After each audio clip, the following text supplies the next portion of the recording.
Hello again, everyone, and welcome back to Reddit Aliens. I'm John, and as always, thank you so much for being here. We got another great compilation for you today, so kick back and relax and enjoy this extended edition of Reddit Aliens. If you're listening at home, we do love that. If you're listening at work, just make sure nobody sees you. If you got headphones on, even better. Enjoy, and we'll see you in the next one. Have a great one.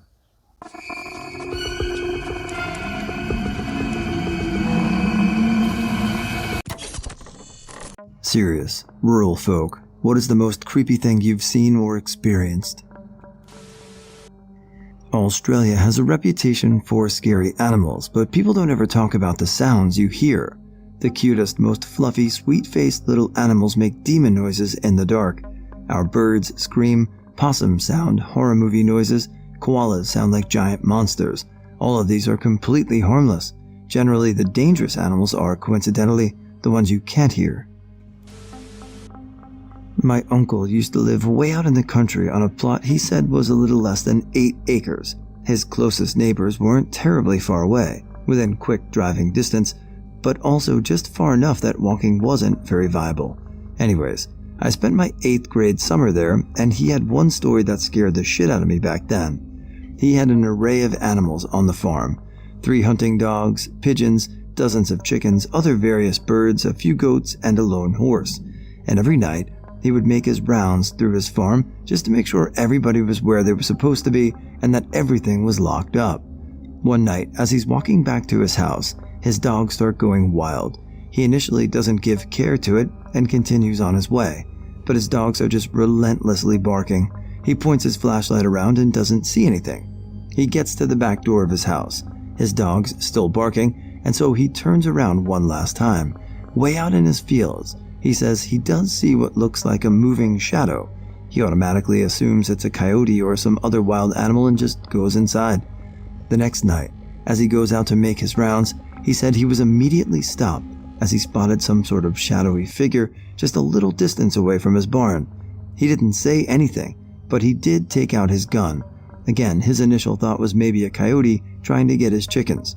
However, as he took a few steps, he said the figure suddenly stood up, almost human-like, and ran into the field covered in darkness. He said he was so startled he just froze for a moment before yelling out, "Hey!" He didn't give chase to whatever or whoever it was. He did say that for about a week after his dogs would go ballistic at night, but he never saw the figure again. When he was telling me the story, he said that it probably could have just been a transient, but I don't know. The dude lived in the middle of nowhere and had to drive like 40 minutes to shop. Seems incredibly bizarre for some random homeless to even be in that area.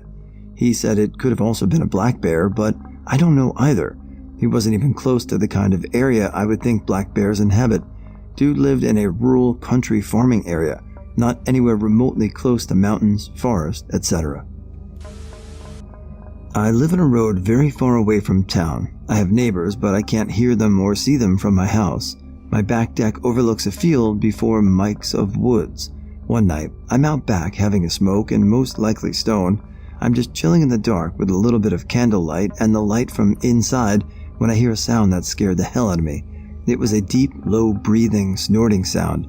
It came from the field, but it sounded like it was right next to me. It gave me chills and I thought there was a monster in my backyard. It's pitch black and I can't see what it is. Not that I really wanted to. I went back inside, locked the door, and Googled the shit out of it. It was a deer. During their mating season, a male deer can make sounds like that. I was in northern Wisconsin with my family as a kid. While I was up there, I went on a little hike with my brother and dad, just sort of going through some woods. Ended up emerging from them onto someone's property, and the dude there saw us, came up with his kid, and asked the obvious, what you doing on my property? My dad just apologized and said we were hiking and that he shouldn't have been so careless. We went back quietly, and while the encounter was odd, it didn't feel tense or anything. My brother and I also learned a good lesson about respecting private property. However, dude we encountered was apparently not satisfied. I get it to some degree. If I lived outside an urban area, I'd be sus too if someone emerges from the forest onto my property. Things got weird though. The guy we encountered actually got some goon who either worked for or was related to him to track us back to our cabin. About 5 minutes after we got back and started to make lunch, this goon literally waltzed inside the cabin and begins to talk about how we were caught trespassing. He wasn't yelling or angry or anything, but it was still pretty jarring having some camel-wearing guy that you've never seen before to just barge into your grandparents' house. He didn't have a lot of time to say much because our grandparents owned a few guns, mostly antiques though, and sure enough, one got pulled on him. Our grandma held this guy up and actually apologized again for the prior instance of trespassing. Then she started to yell at him though for following us, trespassing on our property, and straight up coming inside uninvited, and then he left. It was a really weird encounter. Have talked to my dad and brother about it on occasion though, so it wasn't a dream or my imagination. Either way, don't trespass. That's the lesson I learned. My brother and I were home alone watching TV. He had an inflatable life-size Stone Cold wrestler in the basement. When you punched it, it would pop back up and say things like, "'Cause Stone Cold said so." So we're watching TV, and we know it's just us at home when suddenly we hear, "'Cause Stone Cold says so," coming from the basement. Very creepy since the thing wouldn't talk on its own. Something had to have moved it, and we were home alone. We both just looked at each other and ran downstairs to see what was happening. My dog had Stone Cold horizontal by the waist, and poor Stone Cold was rapidly deflating. Water from the bottom weight dripping into the carpet like clear white blood. My dog's eyes were glazed over from the glory of the kill, and he'd periodically give Stone Cold another shake for good measure. You see, my brother had been chasing my dog with Stone Cold for about 2 weeks, and my dog was very afraid of this inflatable man. I only wished I'd seen him working up the nerve to approach and kill him. Rest in peace, inflatable Stone Cold. I live in a fairly rural part of New Jersey surrounded by forest and hills. One night in high school, my friends and I were driving down one of the local back roads to find a place to chill and smoke. As we're driving, a deer jumps out in front of the car, as they normally do. This time though, as we slowed down, the deer turned around back the way it came, walked up to a tree, and then proceeded to bash its head in on the tree in one hit and fall dead. It didn't run into the tree. It walked over, then slammed its head into it. It was the weirdest behavior we've ever seen. Could have been rabies, but was really freaky. Unsettled all of us, and we decided to go back and smoke at my friend's house. Also, Fox screams, "Holy hell, does it sound like murder?" A mountain lion stalking me in the woods on a midnight hike. I turned my flashlight on and it scared it away, and my brother shot a round of his .45 all into the ground a few feet away. Then we went home paranoid to death. Used to live in rural Philippines in a tiny fishing village in Tinabacan. Right next to our house was an empty lot that had been overgrown and a really broken down house. It always looked really creepy at night, and kids in the neighborhood told me it was haunted. From our rooftop, you could look into the lot. One night, I was looking at it, and I saw a strange blue glow coming from inside and shadows moving across the windows. I couldn't place it at all and didn't hear any noise. No people speaking or any indication of what was causing it really scared me. I brought it up to my family, and they told me the drag queens were squatting there overnight so that they could attend a nearby disco. So that was relieving. Grew up spending a ton of time in the Colorado Rockies. In college, a friend and I were on a weekend backpacking trip up in National Forest land, about 300 yards off trail, when we stumbled across a mostly buried bunker someone had made. Think a 20-foot long tough shed buried up to its roof.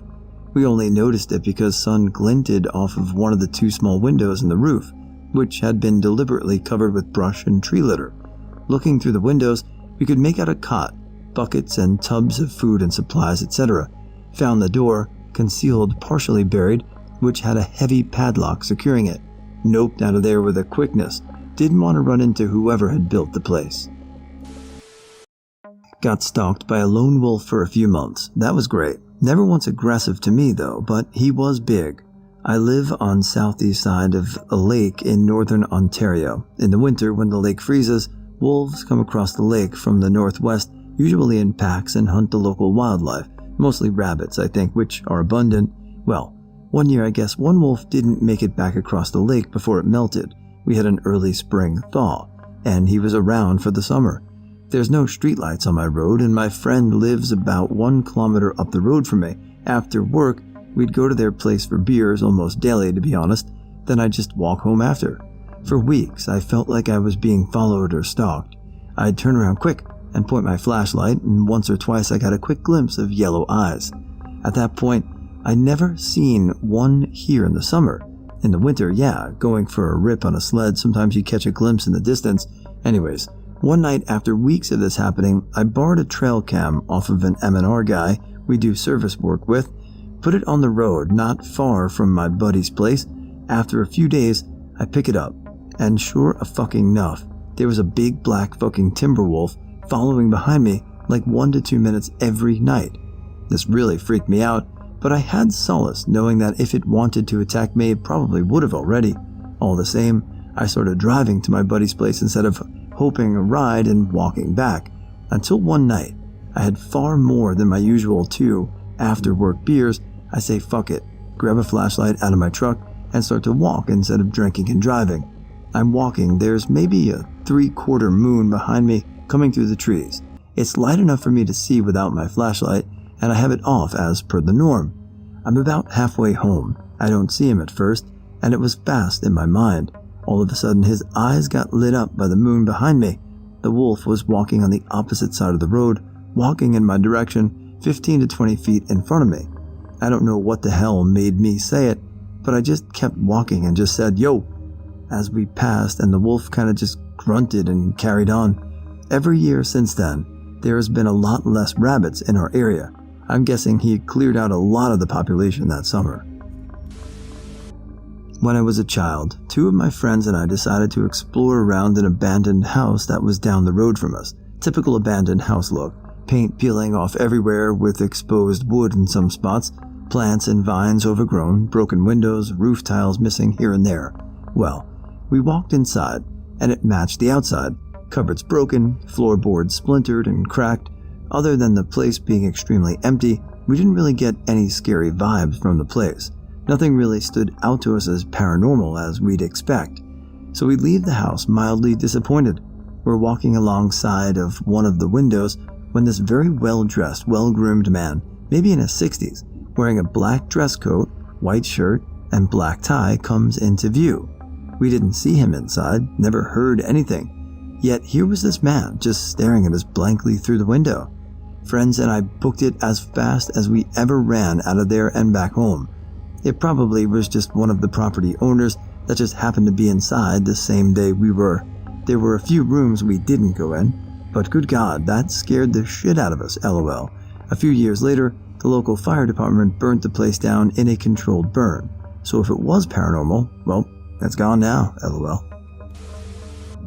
Grew up in a very rural area of Kentucky on a property that was about 75 combined acres of woods and empty fields out a dead-end 1-lane road. One night, when I was a kid, I was sent to take the trash out to the dumpster after dark. The dumpster was already at the bottom of the driveway. About the time I reached the dumpster, I heard the most blood-curdling scream I've ever heard, like a woman was being brutally murdered right in my ear. I flew back to the house and had a full-on come-apart, crying and telling my dad to get a gun. Fox screams will make your blood run cold. One night, I grabbed my son's toy night vision goggles to see if they even worked. If they did, maybe we could see what was making all the weird howling noises in the woods for the last 2 nights. So I looked across the yard into the woods, and there were so many eyes. So many eyes. They were everywhere.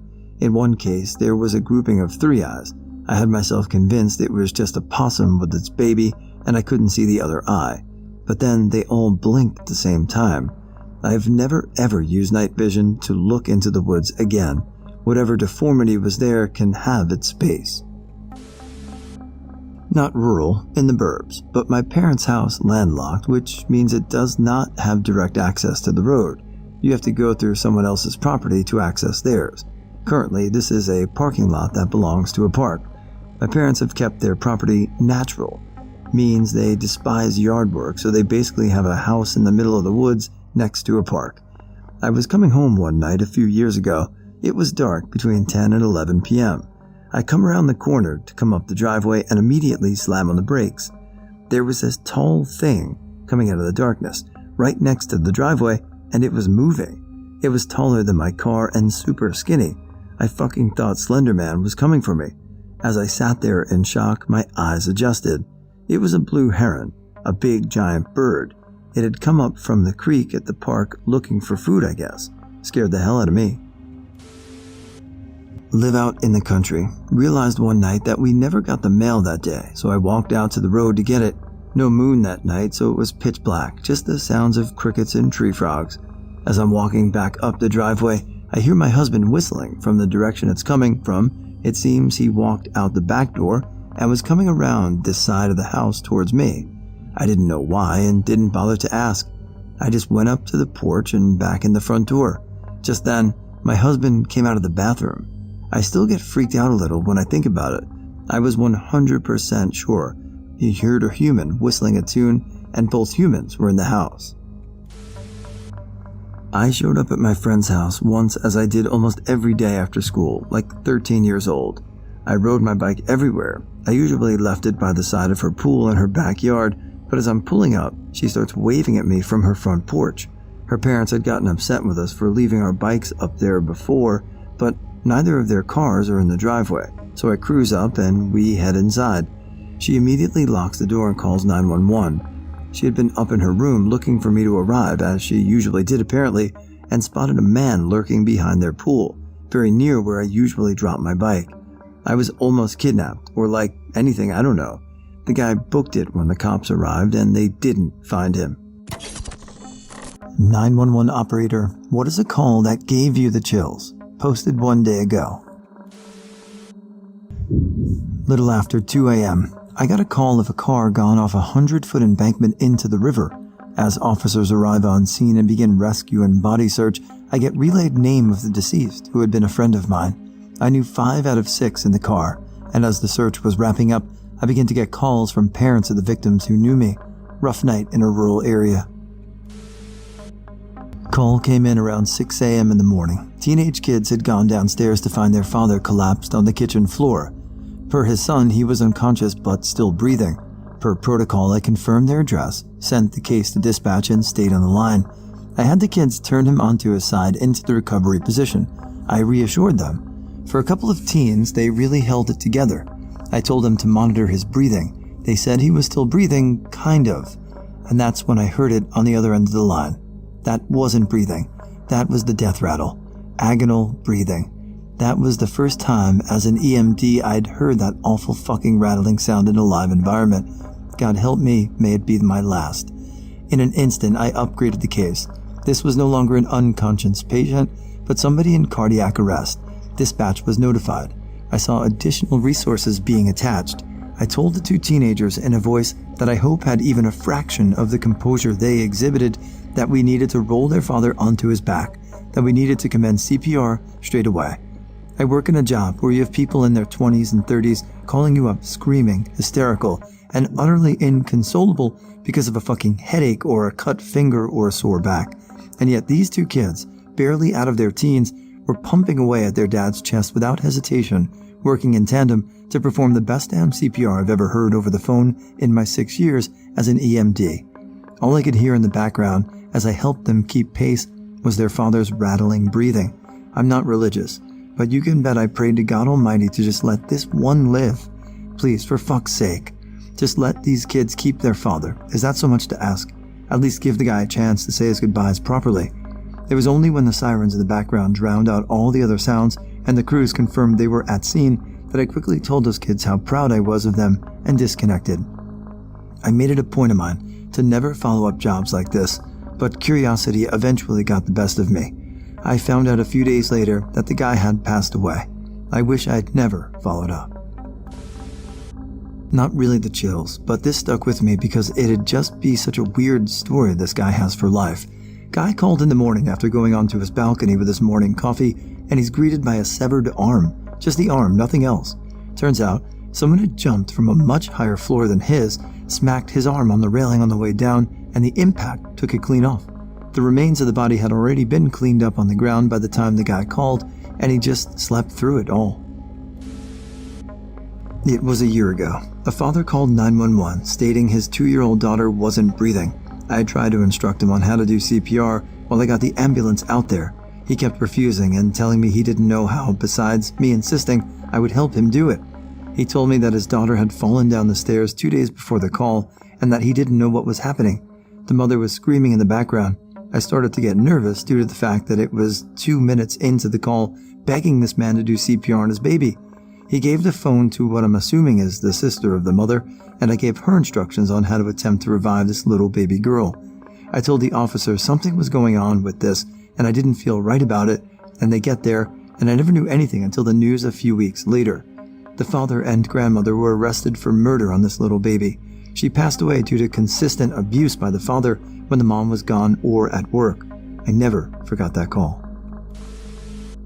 Wife just shot herself in the head. Husband wasn't sure if she was beyond help, so I have him start CPR. At this point, I'm assuming she's gone, but I want to give him something to do and be able to look back and feel like he did everything he could have. While pumping on her chest, their kid, who was about 10, walks in. He starts trying to have the kid help, so I tell the kid to grab a towel and apply pressure to the wound. I'm telling a child to hold pressure on his mom's self-inflicted gunshot to her head while coaching the father through CPR. The kid was super focused. Dad was about to lose it multiple times. When medics arrived, she was viable. They transported her. I just assumed she didn't make it, but there's always a chance. We rarely get closure. Not 911, but alarm dispatcher. We monitored for an assisted living tower, kind of halfway between independent living and a nursing home, and one night we started getting fire alarms. One apartment unit to start, then two. It quickly multiplied. We sent the fire department on the first alarm per procedure and got no answer at the front desk of the place since it was after hours. After 1 or 2 updates on multiplying alarms, I waited to get disposition to find out if we had a real fire. It certainly looked like it. The alarms seemed to be coming in sequentially from room to room and floor to floor.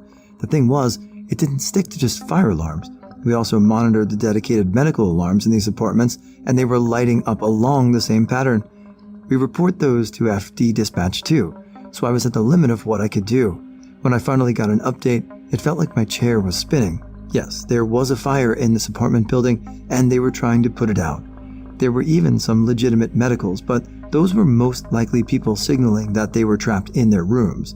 The other possibility, and it was impossible to tell the difference unless you were a firefighter on scene, was that the medical button or pull cord mechanism had melted and sent a signal as it died.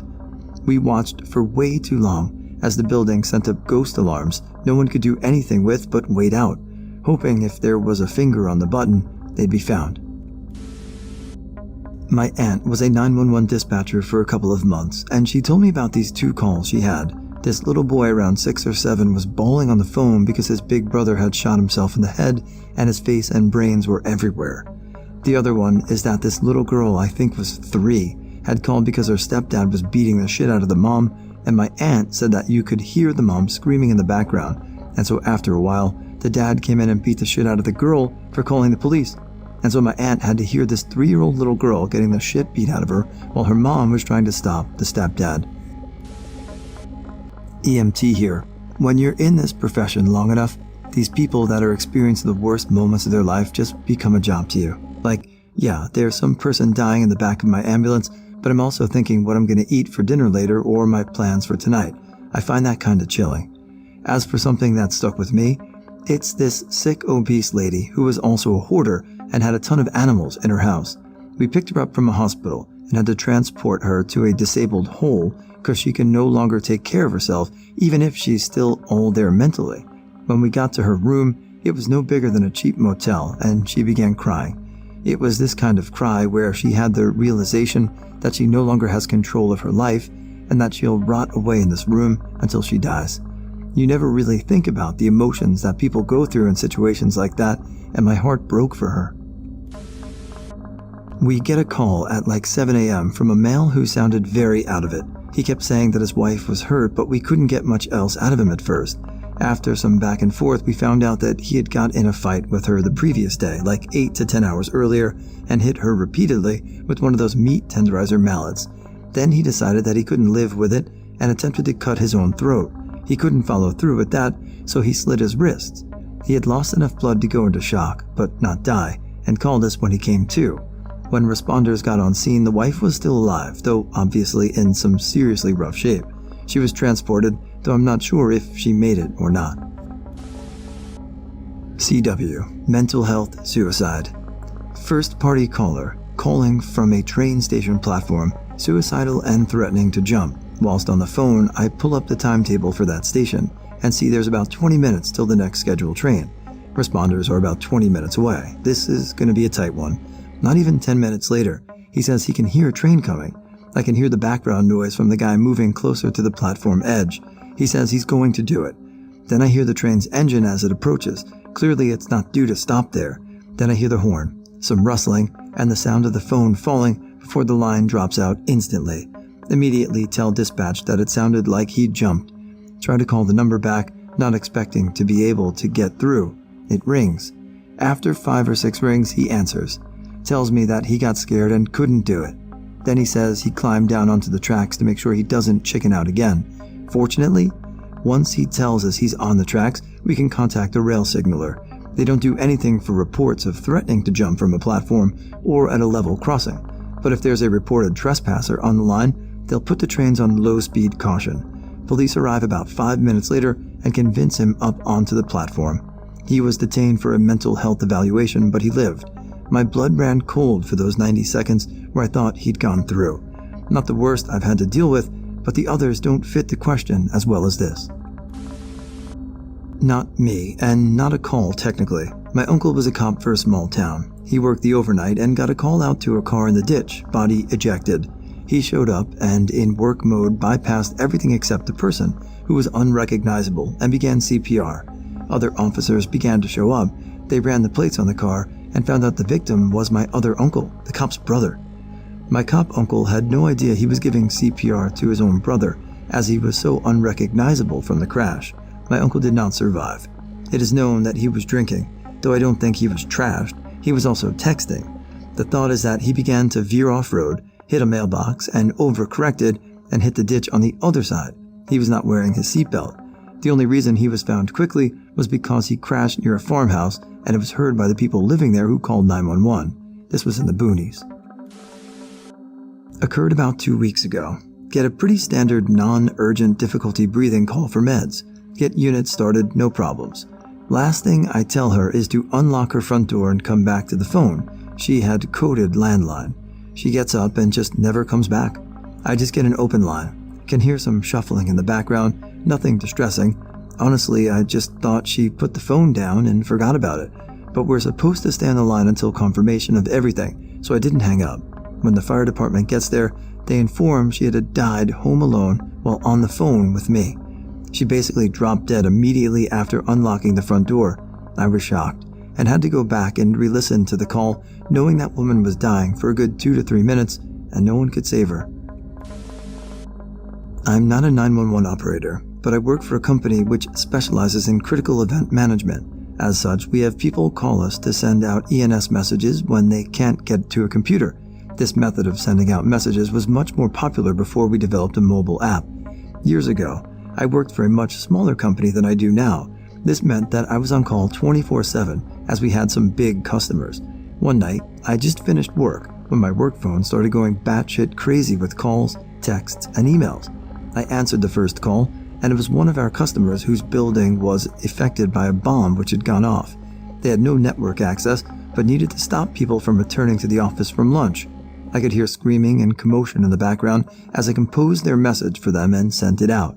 Usually when we get liver operator calls from, they are tests or they're for basic comms, but that one has stuck with me. I'm a police officer and sometimes take emergency calls. One day a woman was calling me, but at first she didn't speak to me. She was addressing another person in the room and told him repeatedly to put the gun away. That was her first sentence, and I instantly was like, oh shit, this is serious. Luckily, the woman was able to speak to me and told me in which area she was and to whom she was speaking to. With this information, my colleague was able to find out the address and send officers there. In the meantime, she told me she had her little baby and her husband with her. Our conversation repeatedly was interrupted with her telling the other person to put the gun away and not shoot her. Every second I was afraid to hear a gunshot and the aftermath. Luckily, the man let the family go outside his house, so after a few minutes, they were in a safe area. Turned out, the family visited an old friend to show their newborn baby. The friend then got confused and couldn't recognize him anymore, maybe because of some form of dementia or something like that. He thought he had intruders in his house, so he went to the bathroom and took his gun. This took place in Germany, so guns rarely are a thing here. After all was cleared, my hands were shaking. Not me, but I was listening to a podcast about 911 calls recently. Basically, they released the calls and interviewed the people that were implicated. First one was a girl stuck in a burning apartment. She's on her balcony and repeats she's going to die. The poor girl is terrified. The operator is trying to reassure her, but she doesn't really listen. That's really hard to hear. She made it out okay. Another one was a driver who just run over a cyclist. He doesn't know if he's dead or not, and he says he can't look. What's impressive there is how much he sounds dead inside, like he has totally removed himself from the situation. And the last one, but the worst, is the Quebec mosque shooter calling 911 to turn himself in. The operator just handles him so well. Not a 911 operator, but I feel like I should share this. One cold night, my wife went missing. Thus was about 8 months ago. I called the police, and while they were searching for her, I got a call. The call was from the guy who took her. What I heard horrified me. I heard muffled screams and an almost demonic-like laugh. He told me where she was located. I instantly drove there. Even if he was lying, I had to check. When I found her, she was naked and had cum all over her with cuts and bruises. She did have birth protection, though. I untied her ropes, and then she showed himself. He had a bloody knife in his hands and started running after me while laughing like a maniac. Luckily, I brought a gun and shot him in the head. I still have nightmares about it. Serious. Teachers of Reddit, what is that one incident that immediately made you call the cops? Worked in a very large U.S. city school district, so large it had its own in-district child abuse team. Caught a teacher abusing students. It was hard as we knew what was happening, but we couldn't confirm it. No evidence to go on. Finally, one of the young students broke down. That was all that was needed. Was able to get that teacher out of a teaching position. Out of 30 kids, about 20 cases were opened, mainly mental abuse, but some physical abuse as well. Last year, a student came to me right before the pandemic shut down everything and showed me the marks from her mom's ring from punching her all over. She had also been kicked out and was sleeping on her uncle's porch. Reported it to the school, they did nothing. Child services did nothing, so I finally called the police. The other was one of the worst things I've ever heard in teaching. A student came to me because her mom was using again. Heroin is a real problem in the Midwest, and she was concerned. I reported it, but nothing was really done. 2 weeks later, her mom let her drug dealer boyfriend rape the student and her 10-year-old sister in exchange for drugs. She came to myself and another teacher on my team, and we immediately called the police. I hate people so much. My mother used to teach at this private school for kids who have parents that have issues, particularly drugs or alcohol. One time, before my mom was ready to change schools, a few students were caught in having meth in their backpacks. Police were summoned, and it turns out these students were used as mules for their parents who made meth and distributed it for parents who used it. The meth-making parents and meth user parents were arrested, charged with child endangerment and some other charges. I had a history teacher who stopped another teacher from raping a student at his previous school. He called the police before stopping the rapist. When faculty learned of what happened, they tried to stop the cops from coming in and lied, saying it was just a prank call made by one of their students. Now, for context, my teacher's previous school was for students who only have one last chance to make it right, and my teachers were well known for helping a lot of students get on the right track.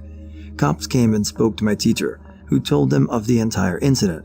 Turns out the rapist has had a record of sexually assaulting students, and every time he got away with it, either through the school's intervention or by his own family. He was arrested, and my teacher was fired with some bullshit excuse. The school closed down later that year after all the bad publicity and other incidents. The rapist apparently didn't last long. He was rumored to have been killed while in jail or when he was in prison. I work in special education, and most of my child welfare calls have been for domestic violence or drugs. The one that immediately went to 911 was when I was late to work, and on the corner of the street the school was on, I saw one of my students getting beat by their father. Not a scolding, but full-on slapping and punching while the kid was in the fetal position. The student was taken away from dad, went to live with their grandparents, and is doing great now. Mom, who threatened to knife me when I left the school that night because I called CPS, who took her 2 young kids. I called because the younger one had serious burns on his abdomen from what looked like an oven rack. Ultimately turned out to be the best thing for her and her boys. She had a great young caseworker who got them in the right programs, and they were reunited within a couple of weeks, and the kids started to thrive. It was a very scary couple of weeks until then, with extra patrols by the local cops. I was the one who the police were called for. My mother was too lazy to pick me up from school when, though we live nearby, heaven forbid she has to stop stuffing her face. They would call and eventually call my nana to get me. They got tired of it and told her if she failed to pick me up one more time, they would call the police and report her for child abandonment. My mother cried and said she would do better. The next day, she didn't pick me up, so the school called the police. Eventually, I stopped going to school. On my students, never. We had support within the school that helped us with any severe issues. However, a bunch of us teachers were coming back from lunch one day and saw a guy, adult in his 50s or so, sitting on the steps with something sticking out of a backpack. We couldn't be sure, but it looked like an awful lot like the butt of a rifle. He shouldn't have been anywhere near the school. He shouldn't have been on the grounds or the steps. We called the police, quietly put the school on internal lockdown, and had a conversation with our students about what was going on. We were open and honest with them because we wanted them to feel comfortable reporting anything suspicious to us in the future. A few minutes after we called, a half-dozen police arrived. They didn't put him in cuffs, but they did walk him away and then put him in a car. We have no idea if what we saw was a gun or what, but we weren't taking any risks. The stupidest part of the whole thing? The principal scolded us for calling the police because it wasn't a good look for the school to have the cops outside. My mom was a teacher for over 10 years, taught 5th and 4th grade. One year, she had a white student that was constantly causing her problems. One day, she found him drawing a picture of a black kid in the class hanging by a noose from a tree. She took it and informed the principal and cops were called, but he was just suspended. He went back to her class, but the other boy was moved to a different class. When he came back, the very first day, she got him drawing a picture of himself shooting her with a gun. Cops were called again. Bullets were found in his backpack, and he got expelled after that. Former teacher who worked in a psych hospital here with 2 stories. One of my girls, 16 years old, was talking about her ex-boyfriend, 30-something, and mentioned his full name. One of the other girls, 14, went, "Wait, does he live at this place and drive this car?" I just let them talk and talk as I took notes of his name, location, car, sexual details, lousy in bed even by teen standards but generous with drugs, while pretending to do paperwork. 16 was the age of consent, so I knew the cops wouldn't care about the older girl, even though she started dating the predator when she was 12, and I was right. They got on to me for wasting their time and threatened a fine for abusing police time until I gave them the other girl's name and details. Then they started listening. The cops had known about him for years but couldn't find credible witnesses because he targeted drug users or provided drugs, so law enforcement viewed the girls as collaborators instead of victims, since the girls saw the adult boyfriend as a romantic partner, opposed to the child rapist he actually was, which is common. Far as the cops were concerned, the girls got what they deserved. If you play, you gotta pay philosophy.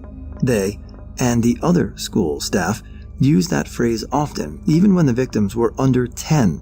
Sex is a sin, and sinners deserve punishment, you see. If anything happened to him, I never found out. Another day, one of the teachers called the kid's parole officer after the boy attacked him in class in the room next to mine. Same facility, but a day school for kids too dangerous for regular public school. As it was the 5th assault that week reported to the parole officer, I think it was a Tuesday, by the way, the convicted serial rapist had his parole revoked.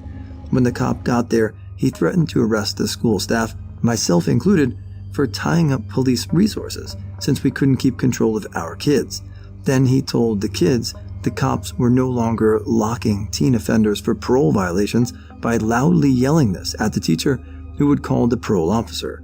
Any parole violation except murder. That was fun. A dozen students in my class, each a convicted violent offender, hearing from a cop they won't be arrested for any crime if the victim lived. They were very happy for about 5 seconds. Then they realized that went for the kids in the room with them too. that rightfully terrified them. I turned the incident into a civics lesson and taught my state's self-defense law, ending with, "And that's why I'll have no choice but to assume if any of you attack anyone else in this room that you intend to cripple or kill them, which means I can legally kill you." I meant it. I had to. I never let go of the heavy steel antique scissors I always kept nearby. There were known convicted attempted murderers in the room. They knew that too, so my threat to kill them relaxed them. They knew I meant it, so they were safe. Some for the first time in their lives, because their armed teacher promised to kill them. The insanity of that realization broke me later. They also respected me after that in a way the rest of the staff couldn't even begin to understand. The teacher who had originally called the cops, who today would have been a support the blue idiots, but it was 15 years ago, took a different approach and let his class go full Lord of the Flies. Most of the furniture ended up broken and several of the smaller kids were badly beaten. My class just listened to the chaos and politely discussed how the legal system actually works instead of the urban legend sold on TV dramas. Moral of the stories, the cops will not protect you. They are not your friends. They can arrest you for reporting a crime or being the victim of a crime, and thinking otherwise can get you killed. That, and don't be a teacher. The system is broken beyond repair. Our 3-year-old grandson went missing while we were babysitting. We were yelling his name at the top of our lungs, no answer. We were having work done on our house at the time, and my wife, along with the workmen, looked around while I got in the car and drove around the neighborhood. Just before the cops arrived, we found him. He had accidentally broken the bell we hung on the back doorknob that the dog pushed to let us know he wanted to go outside. He was afraid to tell us, so he hid and didn't answer our calls. Then he fell asleep. I wanted to hug him and kill him at the same time. That was 10 minutes that lasted 5 hours. Okay, so technically a student, and maybe not jail-worthy, but definitely sue-worthy. So basically the school was building a handicap stall in the girls' bathroom inside of the PE changing rooms. And, to put a possibly long story short, the water fountain by there spat out this milky water. Think lemonade tinted brown. I know for a fact that someone said something about it, but nothing was done, and it wasn't even closed down. However, when it got clear again, we all just used it. It was out in the PE field and we were desperate, but we probably should have sued the school for that. People of Reddit, what is the strangest thing you've experienced but can't explain? When I was little, I had bad dreams, so one night after waking up many nights in a row, my dad told me that my dreams were just like the TV and I held the remote. Ever since then, I was almost always aware when I was dreaming. I was always aware of being able to control them and knew when I was dreaming. There were only a few times that I was unaware I was dreaming, and this one still raises goosebumps on my arms. I found myself in the dream presumably in a far advanced hospital-type place in the atmosphere. The farther away from the dream I get, the fuzzier the details become, but it was obviously some kind of technology that was far more advanced than the kind we live with now with floating hospitals in an airborne city. I was laying on a table and had concerned faces all looking down at me as I struggled to breathe, and my heart was pounding so hard it physically hurt every beat. The woman leaning over me put gloved hands on each side of my face and spoke. "We have to restart your heart to get its rhythm on track. When we do, you're going to wake up somewhere else, somewhere that's going to make this place feel like a dream. Whatever you do, you must go back to sleep. This is not a dream. That place, whatever it is the dream. Don't forget. You have to go back to sleep and come back. It's going to feel realer than anything else you've ever felt. You'll have memories of a life there, but it's not real." She says this while the other doctors are all running around and there's chaos all around me. I could hear medical alarms and sirens, and the ship was rumbling, but I tried to focus on her words as they prepared to save my life. I could hear the machine charging, and the shout of someone yelling, "Clear!" And I woke up in my bed here, panicking. I immediately tried to go back to sleep and began dreaming in and out of being there and here until I finally slowly woke up here. The rest of the dream starting to become harder and harder to remember the farther away I got from it. Now every night I wonder as I fall asleep, which dream am I going to wake up from? I saw a 40-foot UFO over my head when I was 14 or 15. No drugs, no alcohol, and I've tried to contact my old friends at the time, but none want to talk about it. It's to the point that I basically don't believe it happened, but but remember everything about it. I'm also a natural skeptic, so it's just hard. When I worked at Toys R Us and took a smoke break with a few of my coworkers, someone said, "What the hell? Look up at the sky." Everyone standing there saw a slow-moving V formation of 8 flying lights, the 8th one circling the 7th. The news said it was a weather balloon. I forgot about it for 15 years, and then the memory popped back into my head. I was staying at a hotel by the beach, and I woke up during the night and went outside of the patio overlooking the ocean for some reason. There was a bad thunderstorm, but there was a spotlight coming from the sky pointed at me. It was looking at me. I thought to myself, how cool, then went inside and back to bed. I later found online that the area has a lot of UFO sightings, and people have reported similar experiences. Once, when I was younger, me and my parents were in my mother's hometown, and we went to the beach I had never been to. When we got to the actual beach, we had walked there from our car. I got these weird flashbacks of me running after 2 little kids, a boy and a girl. They were squealing and laughing, saying, "You can't catch me." There was a woman standing beside me smiling and laughing as well. I remember she was wearing a long dress and had long blonde hair.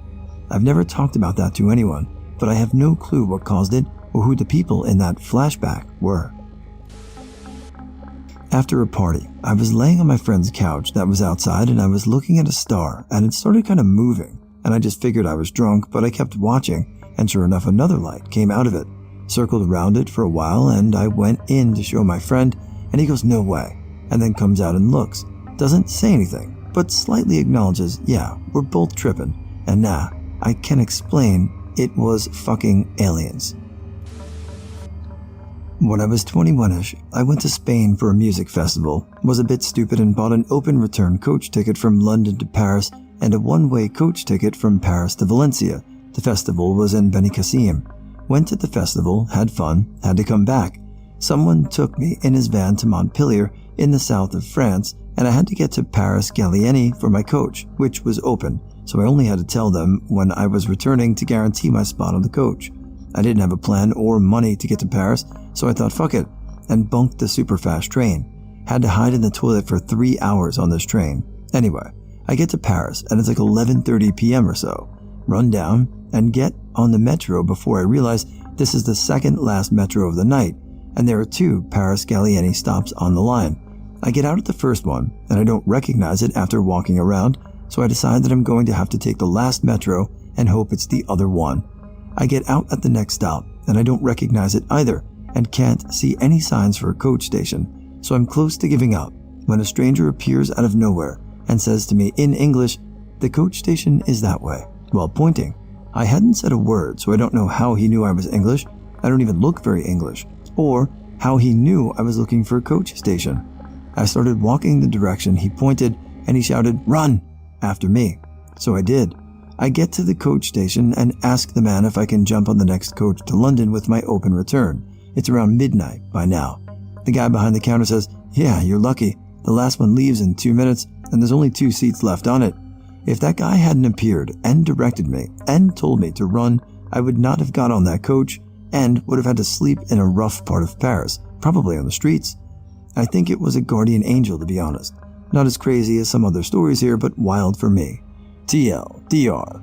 Met a guardian angel in Paris who helped me get the last coach back to London with no prompting and no way he'd known I was English and spoke no French. One time, when I was like 10 years old, 18 now, I was walking down the hallway of my house and I swear I saw some sort of shadow-like figure, but after I blinked it had disappeared. It gave me chills almost like it had passed through me. For some reason I wasn't scared, I was just curious. I feel that I felt like this because once it disappeared I knew it was gone. Never felt anything like it again. I'm also non-religious and don't believe in supernatural things, but this makes me question that sometimes. I don't believe in ghosts, but this freaked me out at the time. I was touring an old antebellum mansion in Demopolis, Alabama with a large group. We were in a room listening to the tour guide explain something or other, and my back was to a wall. I felt a hand reach out and touch my back. No one was there. No one to my left or right could have physically reached me from where they were, and no one could have physically fit behind me. One night, late, probably around 1 a.m., I was in my backyard having a couple smokes with my neighbor. We were just talking about everything and nothing, just hanging out. The night was dark and clear with no moonlight. Our part of our town was at the edge of town, on a high part known as Dutch Hill, so there wasn't a lot of extraneous light from a bunch of streetlights, so the view of the stars was good. As I'm looking at the sky, I can see this area that was clearly defined with sharp edges and was shaped like a long, somewhat wide bar that was darker than the rest of the sky. I was staring up at this bar as it's slowly moving across the night sky, transfixed. It was there. It was real. It was moving across the sky like we were being scanned. One night I was lying in my bed, relaxed but not tired, had a white curtain with gold stripes to my right of me, and while I was staring at it, I noticed some kind of snow or something. I blinked and even closed my eyes to try to see if it was just me, but I still saw what looked like a snowfall right in front of my face. I actually panicked a little and turned on the lamp on the left side of my bed. It is one of those lamps that has a clear glass layer around the bulb with air bubbles in it, making a wavy pattern on the ceiling. It was now only really there when I focused. Looking at the wavy but still pattern on my ceiling, it suddenly had a smooth, wave-like motion going back and forward in a meditative way. This time it was so calming I admired it. I looked at the lamp and it was completely still. After like 20 minutes of awe, I turned it off and went to sleep. Fast forward a few months. I'm in a class, sorta learning, as you do, and I see out of nowhere white sparks falling like falling leaves of a tree. Looking at different places didn't move it, so I knew it wasn't my eyes. I nudged a friend and pointed to them, and he looked at me like a crazy person. I still don't know what it was. I haven't had any of those things occur since, except the lamp, where if I focus, I can see the wave motion. Still don't know why. The sequel, not me. One time, I had two friends who, at the same time, confronted each other at her about a dream they had with the other. They both explained the exact same dream, but from each other's point of view. I was standing up and listening to my aunt explain how to do CPR. For a while, I started seeing blue stars about me and I was getting lightheaded and I started to freak out. I sat down and after a while I felt fine and I never had that experience again. My only reasonable explanation on why I was experiencing this is that I get extremely uncomfortable when people start talking about broken ribs. My auntie was mentioning a scenario if we broke their ribs to keep going. That's the only thing I can really think that caused this. Visiting a haunted Ursuline academy with a Civil War era infirmary. Pitch black former infirmary room with no windows or outside light and doors closed. We looked over and the bed was glowing with a faint outline. Same trip, in a large church attached to the building. We're taking pictures in early digital days. My friend had taken probably 50 to 60 shots around the church as we moved toward the altar. Being Catholic, there's a reliquary there. He goes to take a picture and the formerly fully charged camera completely dies. He changes batteries and takes another shot pointed elsewhere, turns back to the reliquary to take another and the camera dies again. Time to move on. Many moons ago, a friend and I were driving on the highway heading to do some shopping and get food. We ended up right behind this pickup truck that had a lot of loose lumber and construction material bouncing around in it. He and I turned and looked at each other and without saying a word, he moved 2 lanes over and slowed down to get away from this death trap. About a minute later, a large piece of wood comes tumbling out of the back of the truck and onto the highway. At the angle it came out, it would have smashed right into our windshield.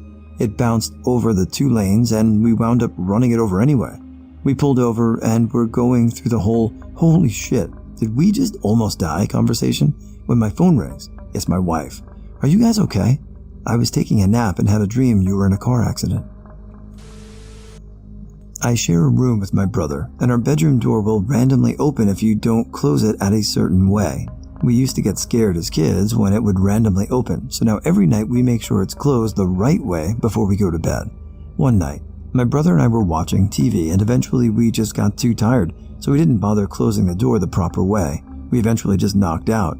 Then later that night, I randomly wake up. It's dark, and I see a shadowy figure of a man walk across my room. I try screaming and moving, but I can't. It was the first time I had sleep paralysis. I see the figure walk towards the window near the bed my brother was sleeping in and just stare out the window. Eventually, I fall back asleep.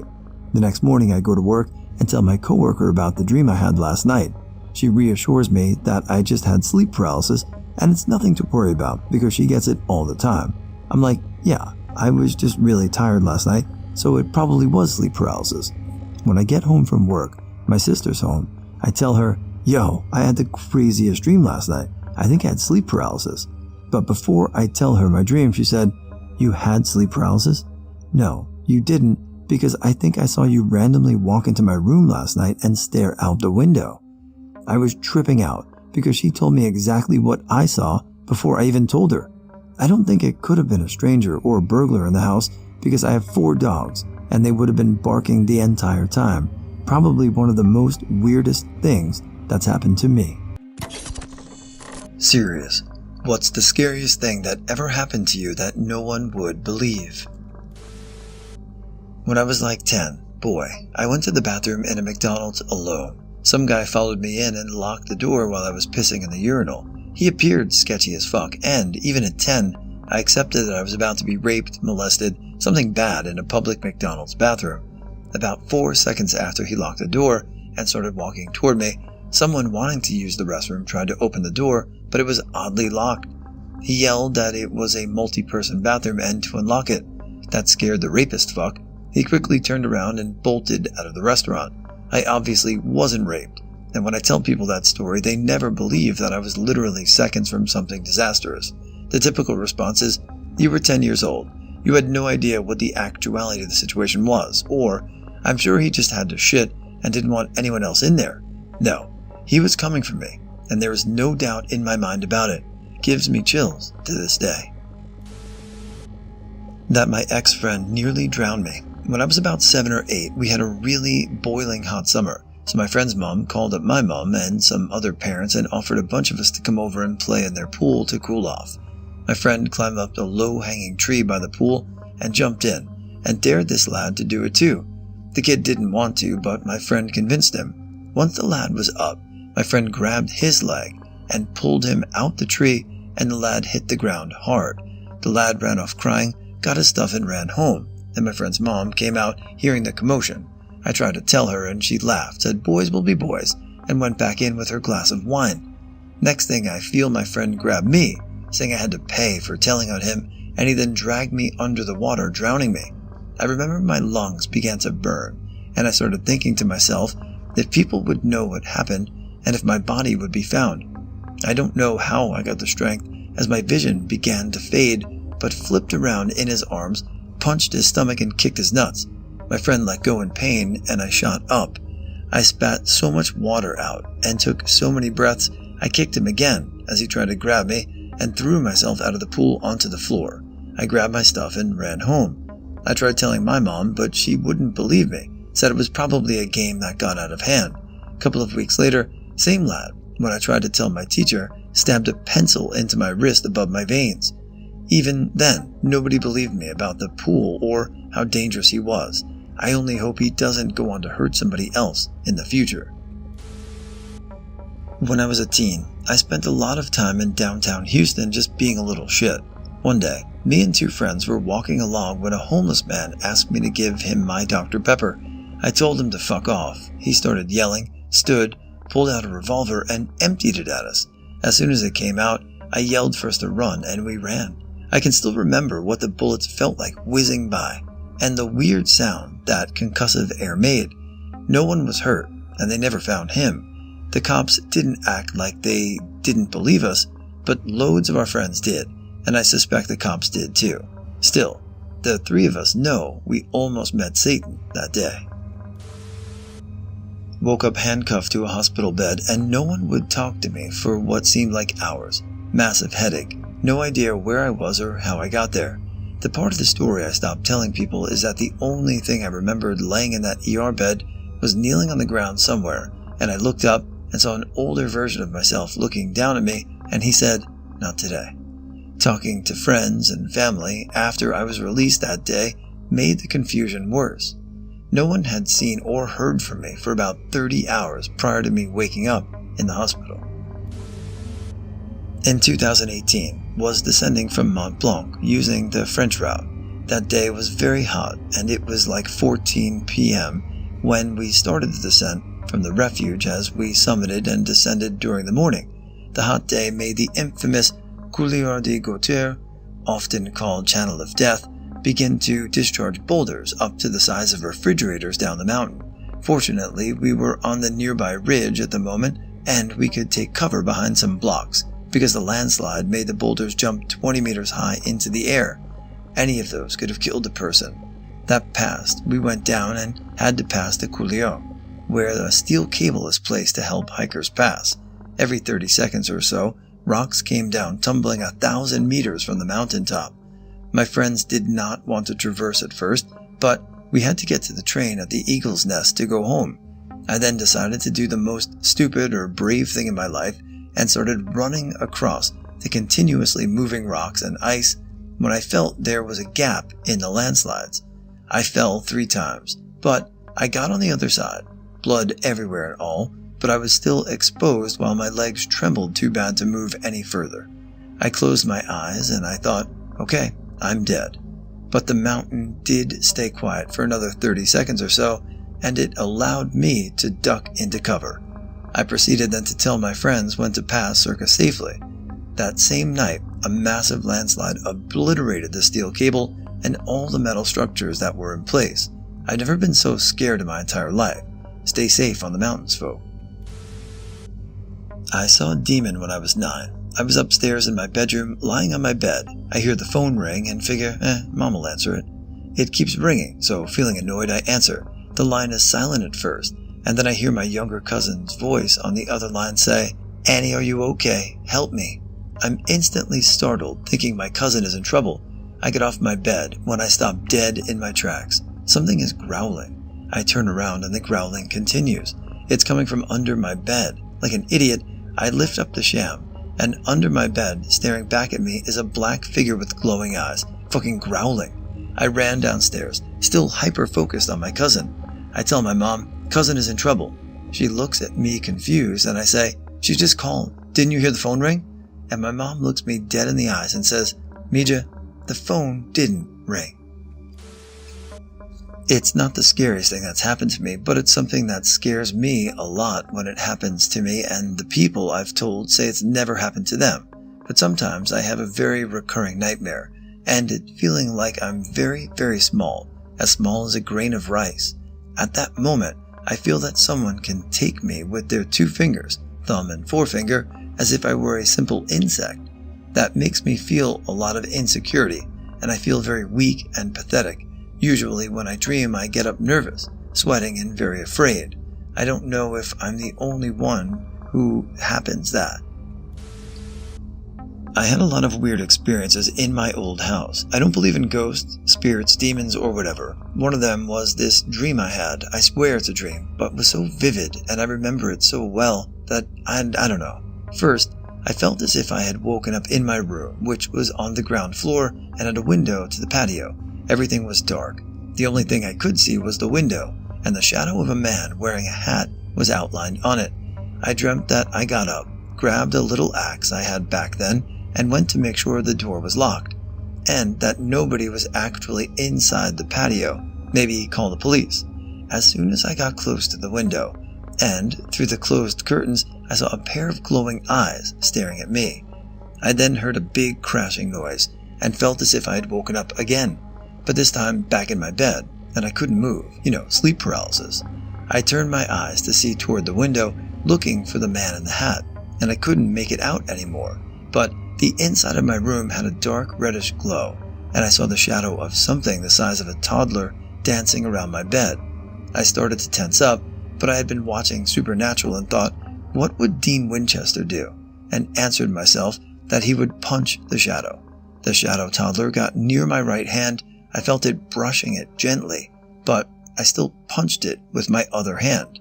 Then I actually woke up, gasping, both arms and legs numb at first, and feeling cold as fuck. I started moving my hands. I was stiff as fuck, and when I could move, I was sore all over. I got up, went to pee, and tried to fall asleep again. I still don't know what the fuck it was, but it's the most scared I've ever felt. I'll never know if this was a dream or not, but here's my story. A few months ago, I encountered something in my apartment. I had just moved in with my boyfriend who had lived in this unit for about 2 years before I moved in. At the time, he had recently started a new job and was working nights. It was either the second or third night in a row I had been at the apartment alone. I went to bed between 9 and 10 p.m. as usual. At some point, I woke up and everything just felt horribly wrong. It was unusually quiet and so much darker than normal. We have sheer curtains on one of the windows and a decent amount of light comes in due to the parking lot being lit. So even at night with the lights off, I can see pretty well in the bedroom, but not this night. It wasn't pitch black, but it was close. The bedroom door was cracked just slightly so I couldn't see beyond it. There was something behind that door. I couldn't see it, but I could feel its presence. I've never been that scared before or since that night. Whatever was behind that door was pure evil. I stayed still as a statue in the bed and eventually became so scared I didn't even want to keep my eyes open out of fear of just seeing that thing. Eventually I fell back to sleep and had an odd dream that I know for sure was really a dream. Have used a nightlight every night since and hung a rosary on our bed frame. It hasn't happened again. Maybe some people would believe this. My story starts with my mother sleeping upstairs. I'm downstairs on the living room sofa. We are the only two people in the house. It's around 12:30 a.m. I'm watching some anime. I can't remember what I'm watching. An outdoor public commute scene comes on. Loads of people walking around in Tokyo. I hear a mischievous giggle. That's a weird fucking background sound. I think nothing of it and continue watching. Then I hear it again. I immediately pause what I'm watching and take off my headphones. I'm sitting on a corner sofa. It's split into 5 sections. 2 positions on the right, 2 on the left, and of course, the corner position, the best. I'm sitting in the position beside the corner seat because I'm a weirdo. Suddenly I hear the sound again, coming from the position next to me at the end of the sofa. I calm myself down, thinking that it's the neighbors next to us probably up late drinking or something. As I lift my headphones to cover both my ears, I hear the sound again. It was a giggle. It sounded so evil. It was as if something was sitting right next to me, staring into my soul, but there was nothing there. I wouldn't call myself a religious person. However, I was raised as a Christian. I call out in my thoughts, "Hey yo, Jesus, this ain't funny, help!" I sprint upstairs, straight into my bed. As I'm leaving the living room, the pantry door started creaking, and I was genuinely close to having shit erupt from my pants. The door opened slightly, but within seconds, I was in my bed, loading up Clash of Clans on my phone. I slept surprisingly well that night. Witnessed a drive-by on the south side of Chicago years ago. I was walking down the sidewalk and a woman was walking 10 feet in front of me going the same direction. I heard the tires squeal and looked up in time to see part of the woman's head burst out the side. I hit the deck until it was over and got out of there before the police showed up. It's not that no one would have believed me, but I struggled with addiction at the time and was down there to buy drugs, so I kept it to myself. Demon at friend's house. Looked around the corner by the hallway at him and I, all shadowed out, but it was somehow still clear as day. We legit thought someone came in through the back or something. Sounds like some BS, I know. I don't even believe in that kind of stuff, but everything about it was just too clear. I had never believed the show like that. Thing must have had nothing better to do at that moment than check on us. Imagine that dude. Being some kind of entity, able to go wherever and do whatever, and this fuck just decided to check on me and my friend playing Mortal Kombat. The F was the point of all of that. I say demon because I don't believe in ghosts. You never believe in this kind of stuff till shit happens. I'll never forget that kind of boom, heavy feeling in my chest when I looked at it and saw my friend look at it too. It's looking back straight at us. That was what sold it. My friend looked at it a second later than I. Was for a solid 4 fucking seconds. Longest 4 seconds of my life. It was around when I was 8 or 9. I was alone in my parents' room playing Call of Duty Black Ops while the rest of my family were downstairs in my living room. I distinctly remember I was lying on my stomach playing the campaign when, all of a sudden, I heard a creak on the stairs. I immediately turned my head and saw a dark gray or black cloudy shadow of a man. It had no distinct features, yet I could tell that it was looking at me while walking up my stairs with its hand on the railing. I was terrified, yet my fight or flight instinct kicked in. I jumped out my parents' bed and began running towards it. The figure instantly turned and headed down the stairs. I got to the stairs and it was gone. I then proceeded to go downstairs and question my family, yet they never noticed anything. To this day, whenever I think about it, I wonder what would have happened if it got to me without me noticing. I will try to keep this short. I was a teenager hanging out with my boyfriend and his friends smoking weed. One of them pulled out a Ouija board that they had drawn 6-point stars all over. So, we're in the basement garage playing with it. Everyone covered their eyes and one person wouldn't touch it and just read to us what it was saying. Nothing it said made much sense, but it kept pulling to the stars. Time goes by, things starts falling off the wall, so we stop messing around with it. Most of them go upstairs, but a few of us are still sitting down there. We'd put our phones on silent, so when I went to check mine, I had a voicemail from an unknown number. I enter in my password, and for a second I get freaked out, so I place it on speaker. You have one unheard message. Then we hear the deepest demonic voice say something, then it clicks to, "Hey, this is boyfriend's mom. I was wondering when you guys were coming back." We all just stopped talking. We played a few times and let everyone listen to it. While they were discussing it, I was so freaked out I deleted it. So when they go to tell everyone else, no one believes us. We listened to it a few times though, and it sounded like the voice was saying die something or kill something. It seemed like it was clipped in right before the voicemail started. It wasn't a fluke, because we listened to it more than once before I deleted it. No one ever believed us though. What are some of the lesser-known serial killers that just scare and disturb the hell out of you after finding out about what they've done to their victims? Robert Courtney. Not necessarily considered a serial killer by most, but he hits my list. He was a pharmacist in Kansas City, diluting chemo in order to sell more chemo without purchasing more. 98,000 prescriptions across 4,200 patients. Can you imagine if your mother, father, brother, sister, friend, whomever got cancer, visited a doctor and got prescribed chemotherapy, then died after a long-fought fight only to learn the chemo they were taking was diluted just so he could make more money? This dude is a psycho and a murderer. There's no telling how many people he actually killed taking advantage of the sick. Samuel Little isn't as horror movie grotesque as some, but still interesting in his own way.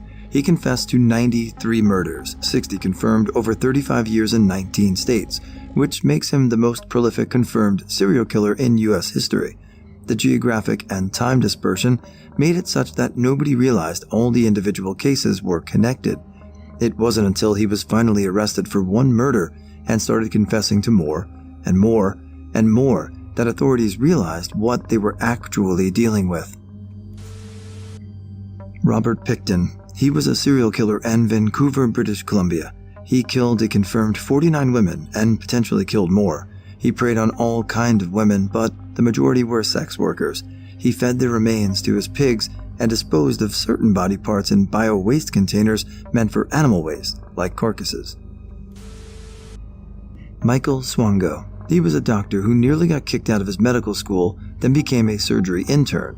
Nurses noticed healthy patients dying mysteriously when he was on their floor, so he was let go from the program and became an EMT. He started poisoning his coworkers and was convicted for that, but eventually released and continued to practice medicine after forging documents. He got fired several more times before moving to Zimbabwe, and more people suspiciously died while he was practicing at a hospital there. Eventually, they caught him after he fled through several other countries in Africa, and he pled guilty to 3 counts of murder. However, there are at least 35 deaths that he is linked to via circumstantial evidence, and the FBI believes there could be as many as 60 victims.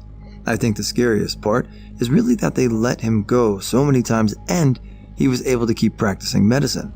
For anyone interested, HBO has a series called Very Scary People, which gives in-depth account of the process of catching serial killers and serial rapists. Some of them are well known, Gacy, Manson, Son of Sam, BTK, etc., but others are lesser known, and there are some very interesting cases. The Chicago Tylenol murderer doesn't get talked about enough. Someone laced a bunch of Tylenol with cyanide in stores in 1982 and 7 people died. Nobody knows who it was or why. They've added a lot of safety seals since, but it does make me wonder how hard would it really be to just poison a bunch of people and just disappear, even today. Richard Chase. The guy was a truly mentally disturbed individual. He was called the Vampire of Sacramento because he would drink the blood of his victims and cannibalize their remains after breaking into their homes and killing them. He also tortured, killed, and skinned animals alive and ate their organs by mixing it with soda in a blender and drinking it. He also suffered from many delusions, such as that his stomach was backwards, his blood was turning into powder, his bones were drifting apart, his heart was shrinking, or that his pulmonary artery was missing and had been stolen. Probably mentioned, but the Bikini Killer, or Charles Sobrach, killed a bunch of Westerners traveling along the hippie trail in Asia in the 70s, took their money and passports, traveled under their name. Highly recommended the Netflix mini-series that came out about him. Mac Ray Edwards. He worked for Caltrans, California Highway Department, in the 1950s and 60s, and when he'd kill his victims, he'd then bury them and pave over their bodies. Not all the bodies, even to this day, have been found, and are very likely being drove over daily by thousands of unsuspecting motorists. There are at least 6 victims, all children that we know of, but there are likely even more, but who knows where they are. The Bloody Benders of Labette, Kansas have always been my favorite. In the late 1800s, they operated an inn and general store where they murdered travelers, racking up a body count of dozens. Although folklore suggests they were lynched for their crimes, there is no way to confirm, and it's likely all 4 Benders escaped justice by fleeing further into the outlaw West. Belle Gunness. She was hardcore, killed at least 14 people and got away with it because she faked her own death. She was one of America's first female serial killers. Another one is the Kingsbury Road murders, aka Cleveland Torso murders. Multiple body parts found, and not just in the Cleveland, Ohio area, because investigators found similar cases all over northeast Ohio and western Pennsylvania. It was never solved. Unidentified ones like the West Mesa Bone Collector and LISK that have been active in the last 15 or so years and have somehow slid through the cracks, or known killers who got away with it like Bella Kiss. The same goes for the murders on the Highway of Tears because of a weird batshit scary theory that a generation or family of killers could be responsible for them. But, as others said, the ones who seemed normal and lived high-functioning lives until they were caught, Ted Bundy, John Wayne Gacy, Jeffrey Dahmer, Harold Shipman, and Gary Ridgway come to mind. I think Dennis Rader was like that too. It's pretty scary how the average Joe you work with could be living a double life like that. Not because of the gruesome nature of the crime, but the proximity to my family. My dad shared a desk with a serial killer named Robert Rodriguez. He was a cop at one point and then decided to quit, move to Florida, and be a car salesman. My dad said he was a normal, average guy who got along with everyone. Average height, average build, no identifying features, son of an Air Force officer, involved in his church, did missionary work, took care of his ailing mother, attended college.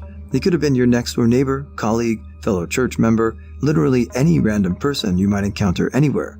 That's what creeps me out. Any of you read The Man from the Train? I think Paul Muller has to be right up there. Serial killer from 1898 to 1912, maybe later. Usually wiped out entire families, possibly over 100 victims. His favorite weapon was the blunt side of an axe, and he was turned on by dead, pre-adolescent girls, beyond sicko. Peter Scully. He did unspeakable things to literal babies and children and recorded and sold them on various no-limit sites. The podcast Sword and Scale has an episode on these kind of sites and goes into some detail about him. Episode 84 if anybody is interested. Fair warning, there's a description of one of his most infamous videos and it is nauseating, to say the least.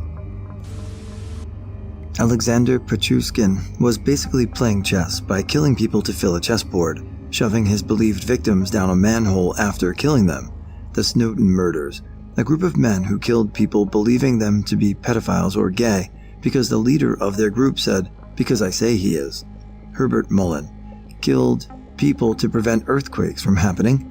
Volko Eckhart developed an eventual fetish for long hair because of his sibling's doll as a teen, killed his first victim when he was 14, and eventually became a truck driver, picked up girls fitting his MO while driving, and kept chunks of their hair to attach to a doll he kept in his home. Pedro Alonso Lopez confirmed 100-plus children victims, but confessed to murdering over 300 young girls, buried them in mass graves. However, he remembers every girl's name, where and when he kidnapped them, and how each account went for his victims. Ed Gein wasn't lesser known, I don't think. Many people don't know Leatherface and other movie killers, I think Psycho a little as well, and the movie Pieces were based off of him. He made lampshades from human flesh and would hang people upside down and just cut right down the middle. There are crime scene photos floating around which are still some of the most gruesome I have seen on the interwebs. Being black and white just makes it more creepy. Gacy is well known and creeps me out more because creepy basement clown casting people in concrete. Coral Eugene Watts murdered numerous women in Michigan before the cops started following him, so he moved to Houston, Texas, where he started murdering more women. He was finally arrested, but due to bureaucracy, was almost released before being finally convicted of one murder in Michigan and died in prison there. He was known for killing women with a woodworking tool. Leonard Lake and Charles Nga. They had a dungeon where they kept their victims and allegedly videotaped it all. They got a bunch of people, 25 suspected. They killed the men and infants immediately, but kept the women alive, raping and torturing them, before murdering them or allowing them to die from their injuries. Some trickled over there, others were people who came looking for the missing people. They were at it for 2 years in the 80s. Charles Nga is still alive on death row. Not so much serial killers as they were spree killers, but the Dneprodevmursk maniacs were a pair of young men who brutally murdered 21 people in the Ukraine between June and July of 2007. They mostly targeted people walking alone at night and homeless people sleeping on benches, mainly using a claw hammer wrapped in a plastic bag. They were responsible for the 3 Guys 1 Hammer video, which if you haven't heard of it, I promise it isn't worth looking into. Richard Kuklinski. I have some sort of fascination with him. I'm not sick in the head. I don't want to be like him. I'm just morbidly curious. He was a hired hitman that killed people like a well-written and choreographed fight scene in John Wick. He had killed over 100 people. His name was the Iceman Killer, as he disposed of bodies in freezers, not to hide them from cops, but to confuse them when they'd inevitably find the body. He was also famously a twat. He abused his wife and his kids and even killed his daughter's dog in front of her as punishment. Apparently, they didn't know where the money was coming from, but when your dad is as scary as that, you don't ask. He famously regretted one kill. He had held a priest at gunpoint and explained that the priest had an hour to pray to get God to strike Richard right then and there, and if God did, fuck all, then Richard would kill the guy. I'm assuming you figured out what happened there. Not a nice man, but a very interesting one at that. The first serial killer in Florida who killed his servants and threw the bodies into the glades. Edgar Watson was a successful businessman but had an affinity to kill his servants. The servants then got privy to what he was doing and hunted him down in his home in the Everglades. There's a book named Killing Mr. Watson that goes over what his crimes were. I don't know the name of this serial killer, but he would kidnap people, mainly prostitutes, but sometimes people on the street. Anyway, he'd kidnap them, chain them to the ceiling, and beat them. After a few months, then he'll take them down and take a private jet in the middle of waters on a small island where there is no other land for miles and lead them into a cabin against their will, where he'd strip off their clothes and blindfold them, and then he'd tell them to run. And while they think they are escaping, tripping and getting injured on rocks, he'd follow behind them for hours. After he had his fun of watching them run for their lives, he'd shoot them dead, put their clothes back on, and then leave their bodies to decompose. He did this for years. When he was caught, he only admitted to a few of the killings, although every victim found was killed the same way. They had to play his sick little game. Terry Peter Rasmussen finally connected to the Bear Brook murders in New Hampshire that occurred in early 1980s. 4 female victims, 1 adult, 3 children, were found in barrels in Allentown, New Hampshire. 2 were found in 1985 and the others were discovered in 2000, a short distance away. 3 of the victims were finally identified in 2019, but one of the children was discovered through DNA testing to be the child of Rasmussen. This child is not biologically related to the other 3 victims. Rasmussen died in prison in California in 2010 while serving a life sentence for murdering his wife. He's also a suspect in other murders in New Hampshire and other parts of the country. William Harrians, also known as the Lipstick Killer. His first 2 victims were women killed brutally in their own apartments. He was caught after his 3rd victim, a 6-year-old girl, who he dismembered and scattered throughout the sewage system. There is no doubt in my mind that he would have gone on to kill dozens more if given the opportunity, especially since he's most known for the message he wrote in lipstick on his 2nd victim's wall. "For heaven's sake, catch me before I kill more. I cannot control myself." Want to make it even more chilling? There wasn't much hard evidence to arrest him on. The police got a confession from him, a confession he very soon after claimed was coerced, so a lot of people believe they arrested the wrong man. Maybe not the traditional portrait of a serial killer, but Georgia Tan was a child trafficker who ran the Tennessee Children's Home Society, an unlicensed orphanage that often employed drug addicts and pedophiles as caretakers. Her methods for obtaining children to sell included tricking unwed mothers into believing that their child was stillborn, offering adoption papers to parents instead of healthcare forms, luring children into her luxury car and simply walking into the home while the parents were away and taking the children. Her actions over the near 30 years she ran her black market baby brokerage were no doubt enabled by the connections she fostered, which included politicians, doctors, socialites, and, perhaps more competently of all, family court judges. She sold babies to the likes of Joan Crawford and Dick Powell, and Ric Flair and Gina Tapia's firstborn son are a few of her better-known victims. It is believed that she kidnapped or otherwise illegally acquired 5,000 children, and while only 19 graves have been located, all in unmarked graves with a 13 by 15 lot in Elmwood Cemetery, it's estimated that up to 500 children died under her supervision. We're sitting around a campfire, and naturally the ghost stories begin. What's yours? Not safe for work, posted 2 days ago. One very dark morning in the deserts of New Mexico, I was arriving for an early shift at about 4 a.m. I worked a few miles from a site where they tested or experimented on monkeys, and some say secretly on prisoners during the Manhattan Project. Ghost stories in this area abound. However, I experienced it firsthand on this morning. As I was walking through the empty parking lot, I see something out of the corner of my eye, standing near the east side of the building. I look up, and there stood a man with glowing eyes. Knowing there are lots of glowing-eyed critters in the area, my brain immediately tried to explain this as an animal standing on its hind legs. Terrifying enough, but at least it's not a man, right? Wrong. This man-figure ghost creature waved at me, and then motioned for me to come that way. Obviously, the answer was fuck that, and I continued toward the entrance of the building, clutching the knife I had in my pocket. Suddenly, the figure begins to run at me. I freeze and stand ready to fight for my life, but just as the figure gets within about 20 feet of me, it vanishes. I was shaking from the adrenaline for about an hour, and this has stuck with me since that day. I still have a hard time walking anywhere in the dark. This happened to me while I was sitting on the side of a mountain in the middle of National Forest. I was on an overlook, so below me it was rather steep.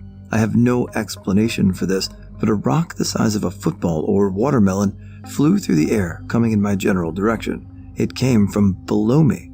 How could a rock that size fly upwards at me? True ghost story. I've started calling him Peter. When I was little, there was a nightlight on my wall. The light was just enough for me to see into the hallway, as the door was usually left open or cracked. I was always afraid of the hallway since my room had a direct view of the bathroom mirror. One night, as I lay in bed, I start looking at the nightlight. It casts a bit of light up the wall it's attached to, as it should. However, directly above the nightlight was a shadow. It appeared male but featureless. Even at a young age, you could tell that shadow couldn't be from the nightlight. After getting nervous and running across the house, one of my parents tucked me back into the bed. The shadow was gone. As I laid down fearful and peeked out from under the blanket, it was back. I slept with my parents that night, and hadn't seen the shadow again. Posted before about the thing that followed my brother home, this might interest any jinn believers. So, little bro back in high school befriends this loner goth girl who invites him over. In her living room is a broken window taped over with sheet plastic. The plastic has long slashes cut into it, which my brother asks about. I conjured something, and now it's trying to get at me, she tells him. Little bro starts examining the cuts, theorizing about what kind of creature could have made them, how tall, how strong, etc. Knowing him, he probably said something smartass about it to try to hide his unease. He goes home, then goes to work. An hour or two later, our mom calls him and asks, why is every cup in the house full of ground glass? Every single cup in the house is turned up and filled with ground glass. He didn't have an answer. He asked our mom about it sometime later, and she either blocked it out or pretended not to remember. But I found one of those cups when visiting home and having a smoke in the attic undisturbed on a shelf where it had probably sat for years, full of multicolored, jagged shards of glass. There's a body farm somewhere close by, real close, and that's what they call it, the body farm. People die. Their lifeless bodies are interred into the grisly forest hideaway. Each is assigned an anonymous identification number. Some are situated to provide interesting decomposition vectors, while others are used to reconstruct specific circumstances for investigations. At any given time, several dozen bodies of perished persons are scattered around the hillside within automobiles, cement vaults, suitcases, plastic bags, shallow graves, pools of water, or deposited directly upon the earth. Except when clothing is necessary for a particular study, cadavers are disrobed, and frequently certain factors such as fire and chemicals are introduced to measure their effect. Then, grad students from the nearby university and professors return periodically to check on their subjects' progress, with occasional visits from police officers or FBI agents. Once I was home alone. There was a storm door from the bathroom were opening and closing, and my cat was just staring at the door, and I saw a random shadow sometimes I could hear footsteps, and I live in like 50-year-old house. It was built when my country was still part of the USSR, and previous family moved out for some reason as quickly as possible. Timber Lake Road. Where I live, there's this cemetery where settlers were killed. A woman's children were murdered, so out of grief she hung herself. To this day, she can be seen wandering the road searching for her kids. Well, if you drive into the cemetery and say, "I have your baby," people use more vulgar words added, "Your vehicle won't be able to leave until she comes running, screaming up to your vehicle."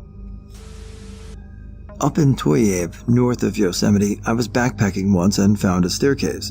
I'd gotten a bit off track and was mildly lost, as I had had to go around a large snowdrift and was trying to find my way back to the main route. If you've ever been in the eastern Sierras after a big snowfall, you'll know that main route is a relative term. This was before these staircases started to be talked about online, but mine was a little different. It almost looked like a rock formation with trees outlining it, like a trick of the eyes. Sort of like when you've been out of there for a few days and you're absolutely sure you see a bear, and it turns out it's the way your eyes are perceiving a tree in the foreground shaping a stump in the background. But as I got closer, the shape became more defined instead of less. I finally reached it, and sure enough, it was definitely a built staircase, not a geologic formation. It was crudely made out of bits of stone and wood, but definitely not natural. It was spiral too. So the top seemed to just disappear, even though I'm sure it didn't. I didn't have any sense of foreboding or fear, like people talk about online, but I did have the feeling that I wasn't supposed to be there, sort of like hallowed ground or something. The most interesting thing is that I didn't take a picture of it. I'm a photographer, and I have my camera with me at all times. But as others have said, there's sort of a time slip thing that happens, and you don't realize why, but you never climb the staircase, and before you know it, you're back hiking somewhere else. After I summited, I tried to find my way back, convinced to take a photo, but of course, I never could find it. And not just the staircase. I have a picture in my mind of the entire scene and area surrounding the staircase, and I couldn't get back to anything even remotely like it. Not then, and not since.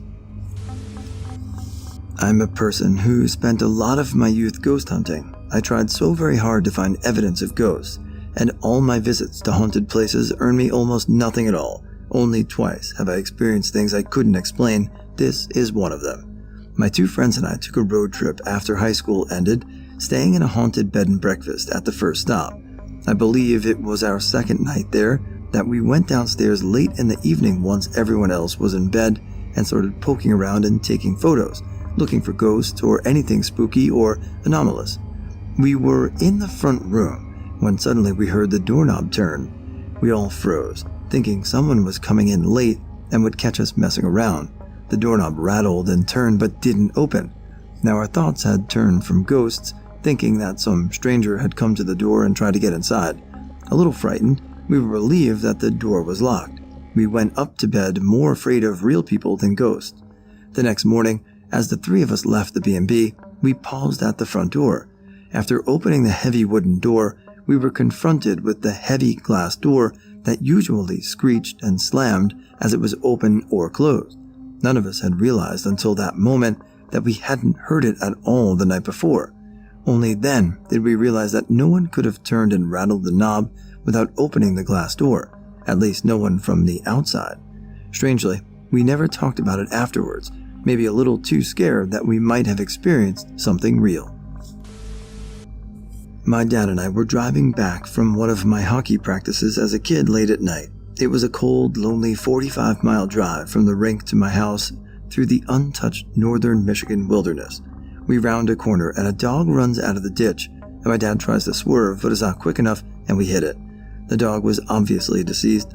My dad, wanting to do the right thing, turns into the driveway 20 yards up ahead, assuming it's the owner's home. Log house, lights all on.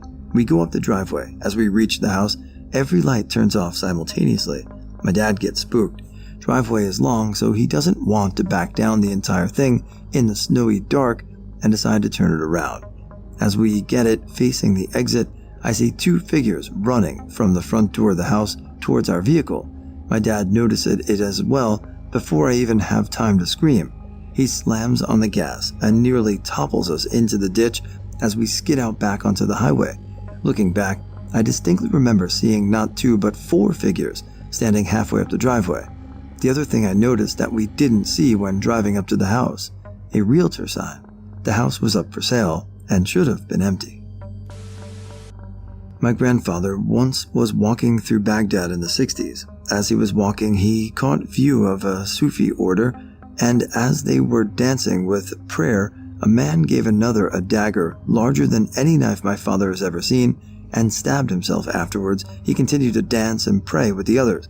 Not scary story, but still a Sufi order members usually don't stab themselves while praying. Also, huge dagger in chest, so yeah. Back in '76, I was camping with my friends and fiancé in a local forest. It was a dark summer night. I went to get more firewood when I heard a horrid scream coming from our camp. I rushed towards it to see what was going on. I saw that our tents were torn, my friends nowhere to be seen, and the love of my life laying in a pool of blood. I was paralyzed. I couldn't move. When suddenly, I felt a sharp pain in my side.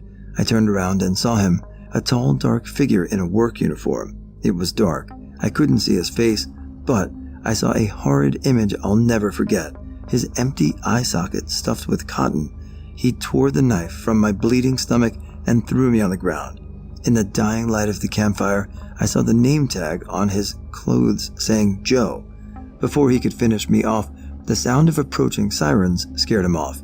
He kicked me in the head and stormed off in an unknown direction. I barely made it. I needed a blood transfusion. Sadly, the other victims didn't. Sally bled out. They found Josh strung up on a tree with his guts hanging out. Mark is still missing. The worst part is, if it hadn't been for Cotton-Eyed Joe, I'd been married a long time ago. Where did you come from? Where did you go? Where did you come from? Cotton-Eyed Joe. My dad used to be in Boy Scouts and went camping in the Pine Barrens in New Jersey once. His group came up to what appeared to be the foundations of an old house and decided there was a good place to camp. As they got into the night, things weren't feeling all that normal. Around 2 a.m, they all of a sudden were swarmed with millions of bugs and they were forced to leave. My dad says that foundation probably was the home of the New Jersey Devil, which had been locked up in the basement after being born with birth defects, and that the land still remained cursed. This is a true story my mom told me many times, 10 years before I was born. When my mom was 17, she and my grandma and mom were sitting on the couch one morning, in the living room. From the living room, there was a small hall, and you could see the whole house. It's a pretty small house.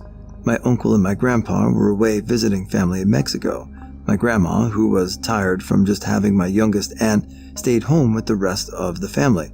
So they're in the living room, talking. My grandma holds my aunt, and they see a little girl with long black hair.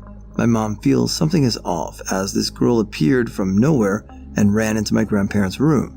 My mom and grandma ran to see as they both saw the girl. My grandma checked her room. Nothing's there. Only one way you can get in and out a door at the end of the hall. And my mom checked my outer aunt, who was 9 at the time, and she was fast asleep. For the next few seconds, they thought it was my aunt, since she of course had tan skin and black hair, plus she was the only girl in the house who wasn't an infant. Of course, it wasn't my aunt. She had short hair at the time. Plus, there was no way she could get from my grandparents' room to her room. They checked the house and found no girl, no matter where they looked. And strange thing is, my mom described how the girl seemed so unfazed by her surroundings, like she was running in fields, not a house. After no explanation to what could have happened, since they clearly saw the girl in their view for a good few seconds, they concluded it was a ghost. I was a skeptic at first, thinking it had to be something else, but I still have not been able to conclude in any explanation that isn't supernatural. Maybe they saw a ghost from a little girl whose family lived in the area before Europeans showed up. I've been trying to find any info to see if my grandparents' house is near an old village. It could be that my grandparents live near a cemetery that's pretty old and dates back to the late 19th century. I live in a forest, rural zone. Once with some friends, I was chilling after playing D&D. We were calm and we wanted something to eat, so we called a local pizzeria. Everything was quiet, but when the call ended, we heard a weird breath, heavy, loud, and tortured. We thought that was a prank from the pizzeria employee or an interference, so we continued to chill without thinking it was important. We heard a weird breath again. This time we started to panic because the phone was off and we were home alone, so one of them gone to check. He never came back, so I went to check. I saw his poor dead body with ripped legs, heavily bleeding, laying close to a creature made of rotting flesh with a mouth opened mid-head with no face. Last thing I knew, the police came by. Serious. People who have been the target of murderers or assassins, how did you survive, and why did they target you? I'm not sure if it counts, but a few years ago in high school, there was this guy that used to trouble everyone by taking naked photos of them when they were changing after PE class. I happened to be one of his targets, so I reported him to my teacher, and eventually he got suspended for a month and had to attend counseling sessions. One day, I was at the bus stop waiting for my bus when suddenly I felt a push on my back and I fell onto the road. Luckily for me, the bus driver stopped the bus in time and I survived. However, I fell directly on my arm and it was fractured. Last I heard, he went to the juvenile center and no one ever had to see this devil again. While it seemed strange at the time, I actually didn't find out about the circumstances until 20 years later. I worked at the White House during the Clinton administration in an IT capacity and was traveling on a trip to the Philippines and the APEC conference in Jakarta, Indonesia.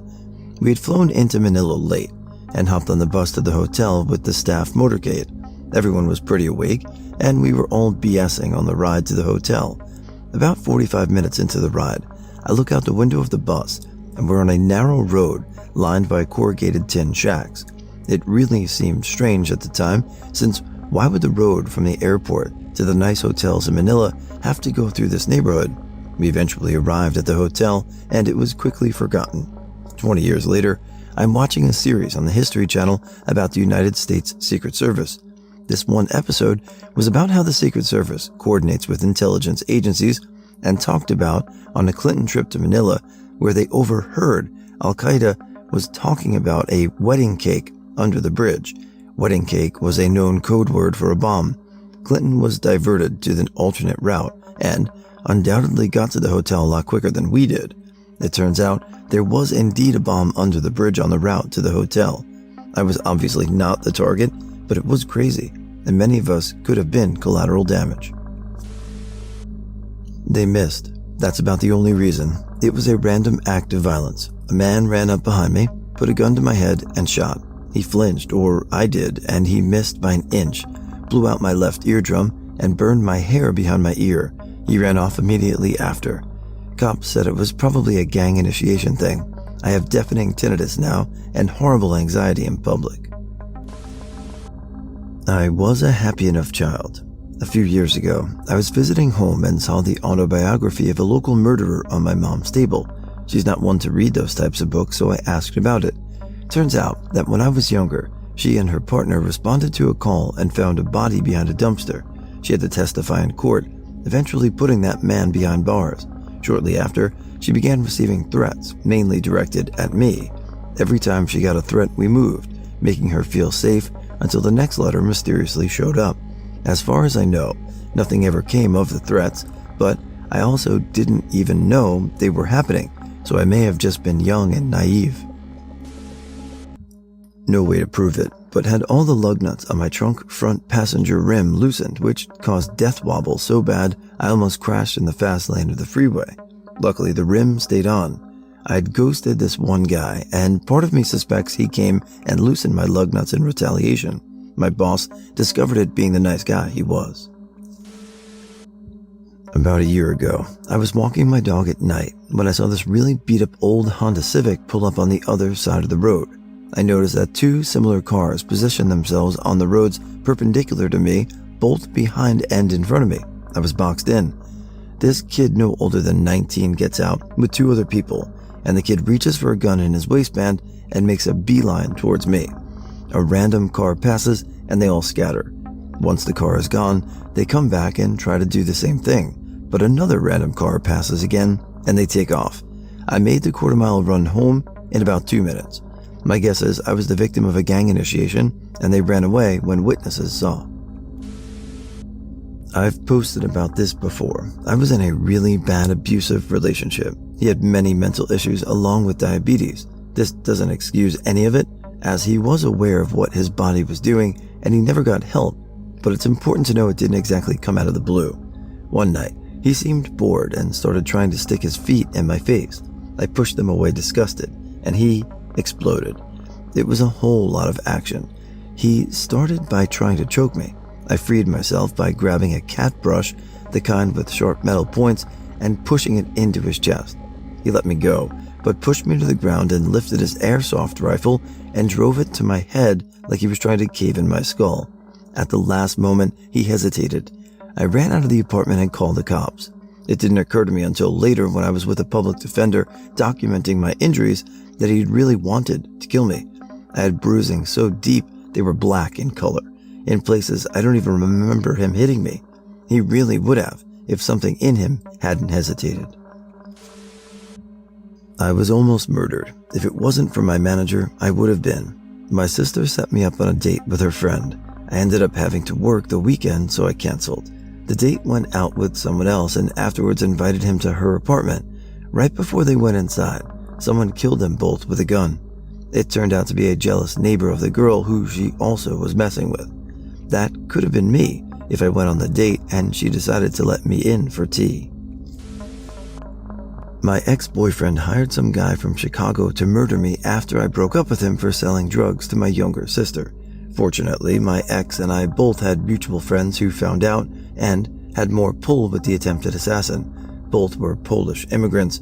Ex calls me up later and demands $2,000 from me because he didn't get what he paid for, as the hired gun wouldn't give a refund. I was on an almost school shooter's list. Me and my friend tried to befriend a kid with pretty bad Asperger's. He was known to have horrible anger management issues, always got in a lot of trouble, and was somewhat infamous, but we thought he deserved at least a couple friends. The plan was to just kind of sit with him at lunch, and apart from that, carry on with our lives as normal. but being he had very little social skills, never had friends, and no boundaries, he didn't know how to handle it. Very sad. He would come up to us at bad times while I was at practice, talking to girls or teachers, and would message us online day and night. We tried to have a talk with him about boundaries and how friends give each other space, etc., but this just made him feel rejected and infuriated him. He became more obsessed and more persistent. Around this time, I got my first girlfriend and started hanging out with her at school, so my other friend was the one who had to handle it more than I did. A few weeks later, found out the kid tried to beat the shit out of my friend. He got stopped by other kids and the campus police officers. He was expelled and sent to a school for people with disabilities. I was honestly relieved he would be somewhere more equipped to help him. After that, I kinda just forgot about it. About 3 months later, I got called into the administration office and walked into a room with the dean of students and a police officer. I started panicking because in those days I smoked a lot of weed and I thought I might have gotten caught. I was informed that the kid's mom found a list in his room of maybe 10 people that he wanted to shoot. We were number 1 and 2. His parents were divorced, and I guess the dad had guns, so the mom panicked and called the police. The officer asked me if I was scared. I said no. I thought the kid was kind to make empty threats out of anger and wouldn't go through with something like that, but my friend was terrified. I don't know what came of that from a legal standpoint. Last I heard, the kid got help and figured it out and is going to college. He actually messages me happy birthday every year. I don't respond. Not sure if this counts, as I wasn't the intended target, but my dad ran a chapter of a fairly notorious biker gang, notorious enough to get their own episode of Gangland. Once my dad left, a guy who never really liked him all that much took his place and insisted that since he was no longer in the gang, he needed to get rid of his tattoo. My dad told him to go pound sand. Surprisingly, that didn't go over particularly well, and he ordered his SUV bombed. We lived in an apartment complex at the time, and they blew up the wrong SUV. Thankfully, no one was inside either. As far as I know, that was the only attempt on his life, at least as long as I've been alive. This happened to my best friend 3 years ago. We were both in high school back then. It was the end of summer break, and his friend invited him over to his house so that they could drink and play some video games and whatnot. So my friend, let's call him Mike, came over and they played video games up until like 2 a.m., at which point Mike called it a night and went to sleep, still at his friend's house. Then, at about 5:30 a.m., while Mike was still sleeping, his friend decided to stab him repeatedly with a kitchen knife. Mike woke up and immediately ran outside. Thankfully, there were some women outside who were on their way to work and who, upon seeing him, called the cops and an ambulance. When the ambulance came, Mike was almost dead.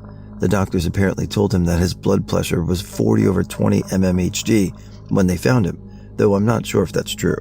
Thankfully, he survived. Though he spent a month in the hospital, only has 2/3 of his regular lung capacity and other physical and mental problems. Apparently, the murderer was found not guilty, as he was an alcoholic and what he did was out of control, or so said the expert witness. He was sentenced to a detox program and afterwards ran away abroad. I'm not going to say this person's relation to me because I don't want any way of this getting back to them or me. For simplicity, the person will be called Chris. Chris has a pretty bad stepdad during their youth, the kind that made Chris steal, swindle, cheat, and con others out of money for his benefit. This was when Chris was around 10 or so, and went on for around 6 years. Chris's mother and sibling were terrified of the stepdad and tried to find ways out. A couple of attempts later, and the stepdad was getting more angry than usual. I can't remember the spark that lit the powder keg, but I know of 2 times when the stepdad tried to kill the family. First one was when he hired a local to break into the house and shoot them. What happened was that the local came to the house and told Chris and his family that stepdad tried to hire him, but he refused. This was when they finally left. Chris was around 19 to 21 around then. Chris, knowing the stepdad wasn't the one to quit this easily, stayed on guard for a while and took precautions. One precaution that he took was to get a coworker to help protect him. This was a 6'5" giant of a man with the muscle to back up his size. Came from a rough past as well, so he knew how to defend himself. So they're finishing up a night shift when Chris looked outside and saw 4 people in the parking lot with bats. Chris told the coworker and expected him to get a bat for his own to scare them off. What actually happened was that coworker walked outside, pulled a handgun from his pants, and started screaming like a rabid ape. Scared the shit out of them and they left. This was around a month after the first attempt. Last I've heard of stepdad, he approached Chris outside Chris's house and Chris knocked his ass to the ground. Recently, Chris found out stepdad died about 3 years ago, so that put them at ease. I once had a friend who was a trust fund baby. He never has to work a day in his life, so naturally he bought a house which became a drug den. I lived in this drug den for the first year or so of college. We were growing tons of marijuana and selling it at frat parties. We were also in a band, and our drummer was helping us grow. It was pretty fun for a year until the singer, the trust fund baby, got way into cocaine. He wasn't just using cocaine on weekends. He would blow through an 8-ball over the course of 3 days. Then on the third day, he would buy a prostitute for the night and sleep with her. He refused to go to bed without a prostitute. Then he would wake up and get another 8-ball and do it again. He started collecting tons and tons of guns. You couldn't just sit on the couch without scooting a few guns out of the way first. About this time, he wasn't pleased with the amount of money we were making off of marijuana, so he decided he wanted to start moving bricks of cocaine from the south end of our state to the north. He was talking with our drummer about it. Naturally, the drummer didn't think this was a good idea. Drummer: "This sounds way too sketchy. I think you're a little in over your head." Singer: "Nah, it's foolproof. The only people who would know would be you, me, and bassist, me. If any of us talks, we'll just have to do a little wet work." Wet work? Singer: "Yeah, you know." Makes a cocking motion with his finger. Wet work. Drummer immediately went out and bought a gun, and immediately cut off contact with Singer out of fear that he was trying to kill him. I didn't know this, but I had heard Singer talking about wanting to establish a coke empire. I just thought he was a little too coked up and not thinking straight. Eventually, I stopped hanging out with him after a night of tons of coke, acid, and mushrooms. It was like I suddenly realized what I was living in and just walked out of his life. Drummer told me later about Singer's plans and his insurance policy of doing wet work on his friends if we had talked. I realized soon after that if I had heard me mention his coke idea to any of my friends, he would have killed me in my sleep. Maybe not a murder attempt, but it could have ended in murder. My dad forced me to work for him from when I was 13 to 20, selling drugs for him. At 20, he wanted me to do a suicide run, driving from Southern California to Northern Maine with 100 pounds of weed. That was the first time I ever said no to him. I got kicked out, and all my shit was left on the side of the road. I was disowned from my family, and considered an enemy at that point. Anyways, I moved to Western Massachusetts and started slinging heavy again, this time on my own. I kept this up for a while and expanded. I had also been helping some people I knew with their own operations. It was mostly networking stuff, connecting different people I knew that needed different things, helping optimize production, distribution, profitability, etc. I had a pretty decent criminal resume with no charges, so I had a lot of people coming to me for help. I was essentially a manager for people who were too dumb to be their own criminal. Time passed, and I tried to change my ways because I wanted a normal life and to be able to not worry so much. I ghosted everyone that I had been working with. A lot of people went out of business or lost a lot of their profits when I left, so naturally they were mad at me. I don't know if it is a jealousy thing or what, but a lot of times people who are like this don't want you to change your ways, and it's seen as a disrespect to everyone else. My dad put a bag, 4 pounds of weed, on my head. There was this kid I had worked with and before was close with. He called me up saying he has some guy who needs to buy bulk oil, a few pounds. I had the ability to produce and distribute it, but I didn't have a good location for the oil manufacturing. He told me that we could use his place, but he was short on cash and needed some money for buying flour and lab equipment. I trusted him because we had known each other for years and done a lot of work together in the past. I showed up with $21,000 cash, and he was waiting with 4 friends with guns. They robbed me at gunpoint and said that anyone else but them would have killed me. They collected on half the bag for robbing me and scaring the shit out of me. Also, last month my dad called me again, threatening to come to Massachusetts and kill me or have me killed. I don't think he's had anyone killed yet, but I know he's had people beaten up, robbed, and one time he had a guy get hacked up with a machete, somehow didn't die. I'm pretty terrified, to be honest, because I know he will go through with what he says. I'm kind of hoping that I can just slide off the radar at this point and dispensary and change my name. Another short story is when I was in high school. My sister's ex-boyfriend thought I was the reason she broke up with him, and he was pissed. He came at me trying to stab me with a huge, over-exaggerated knife, which like an 11-inch blade. I took off running, while one of his boys held him back. This kid ended up getting brain damage after getting into a fight with another kid who was trying to go semi-pro in boxing, so I guess he isn't much of a danger to anyone anymore. People who take walks at night, what's the scariest thing you've seen? Not safe for work. Found a guy who hung himself in a park, called 911 and answered some questions. It was a long night. I saw a tarantula use a crosswalk as if it was a law-abiding pedestrian. A 7-foot-tall male brown kangaroo in the middle of the footpath, buff as fuck, just staring me down. You bet your ass I turned and went the other way. He just went about his business. Almost 100% sure I witnessed a kidnapping. I was going to get my mail late at night while living in an apartment complex, and on the way back I noticed the girl in her pajamas surrounded by a few men right by a car. There was an argument and looked like they forced her in the car and drove off. I found her slipper nearby on the grass. I of course called the police and they came, and I let them know what I saw, but I never found out what actually happened. Living in a rural village, I was taking a late night walk with my girlfriend when suddenly we hear a loud, what we thought was a human scream. Turns out it was a sheep. Jump scared us hard though. Was up on a hill in the countryside at midnight when a man with a rifle came out of nowhere, ran right past me, and wasn't seen again. I went home shortly after that.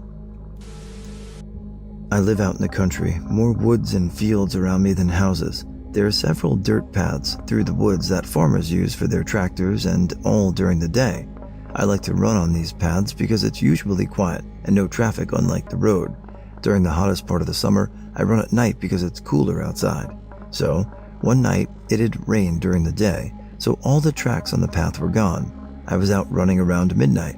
I had an uneasy feeling but didn't see anything. But then I circled around, and on my second pass down a particular way, I saw my footprints, but then I saw another set of prints bigger than mine that hadn't been there before.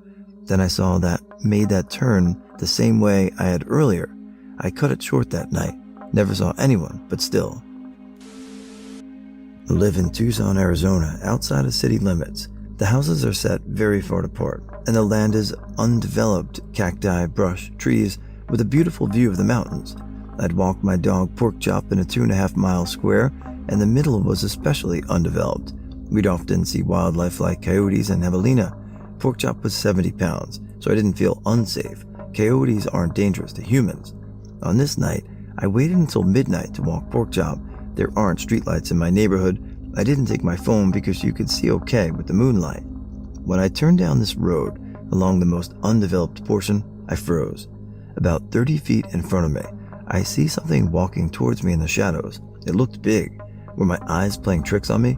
Pork Chop starts wagging her tail. She sees it too. It's too tall to be a coyote, and it's sleek, so not roundish like a javelina. My blood ran cold. I heard that expression, but it was the first and only time I've experienced that sensation. It was slinking towards us in the distinctive walk of a cat. My first instinct was to run, but I slowly backed away to avoid setting off its chase instinct.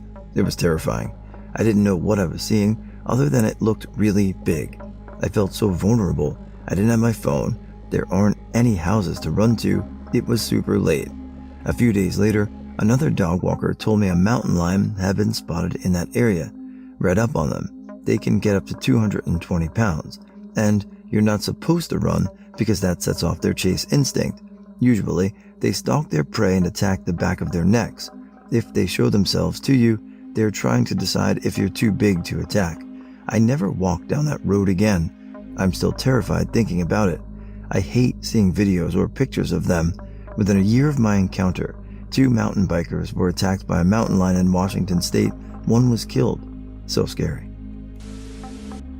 A couple years ago, I was at the start of a typical weekday night stroll. I was living in an apartment complex in Florida at the time, so it was the only opportune time to do so, without being completely drenched. The exact moment I was crossing the sidewalk adjacent to the entrance of said complex, I witnessed a middle-aged dude punch his wife or significant other in the face in full view of me and another passerby. The passerby called the cops, the dude was arrested. It wasn't a scary situation to my own well-being, but I find that situation chilling. For one, how nonchalant the guy was in assaulting his wife or SO in public, and two, how both the abuser and SO were pleading for the cops not to be called. It was domestic abuse, so normalized. It happened in full public without any second thought or rationale. Many years ago, my boyfriend and I decided to take a late-night walk around his generally safe neighborhood. We got a few steps past the driveway when a shirtless guy came running over with a hammer in one hand and a machete in the other. My boyfriend stayed super calm and asked the man what was going on. Apparently, some man had just broken into his apartment and tried to kidnap his young daughter, so he was chasing him down to either shatter his fingers with the hammer or chop off his hands entirely with the machete. And he thought my boyfriend was possibly this man. My boyfriend gave him his car keys and told me to take myself home. We lived apart at the time, so I went around and got his car, and by the time I was backing out of the driveway, the man was screaming at my boyfriend, who was just standing there calmly with his hands in the air. I drove a block away so the man wouldn't see me, rolled the windows down to try and hear what was happening, and called the cops. The machete man ended up running off, and I don't know if they ever got him. My boyfriend was fine though, thank God. I'm the person I'm most scared of in this story. It was around 9 p.m. and I was cleaning my apartment, and I looked up what time this takeout restaurant closed. It was like a 5-minute walk and less than a block from where I work, so I take this walk often. I was drinking, but I wasn't drunk. I was just going to pick up some food in about an hour, go home, eat, and get some sleep. That's the last thing I remember, up until I woke up crossing the street to the restaurant. Immediately feel for my pockets for my phone. It's not there. No wallet in my pocket. Keys. Fuck, where are my keys? They're always in my right jacket pocket because that's how I lock my door. I find them in my offhand pocket. Then I look around. The normally busy bar-covered intersection is a ghost town. Enter panic mode. I turn around and start walking home. The first thing I notice is the giant McDonald's sign is off. They close at 11. I know this. Start listening for cars and there's nothing. Walk a little more briskly and the pizza place I frequent has its sign off. They close at 3. I pick up my pace, just trying to get home as quick as I can. I get half a block from my apartment building, and the only person anywhere around me bikes past me, then turns around and circles me. I freeze and look at him out of the corner of my eye. He pedals off and I sprint to my door. My door lock was always kind of janky, to the point where I was the only person who could lock it easily. The mechanism just wasn't secure. I get to my door and find it locked. Edit. Get inside. Grab my phone, crazed about what time it is. It's dead. It took what felt like an eternity to finally get it to charge and turn on. It's gaining in 5 in the morning. Something switched off on me around 9 p.m. Slept for 7 hours. Then I locked a broken lock with my left hand and walked 5 blocks before I snapped back. I'll never forget that moment of slowly realizing where I was and not understanding what was wrong.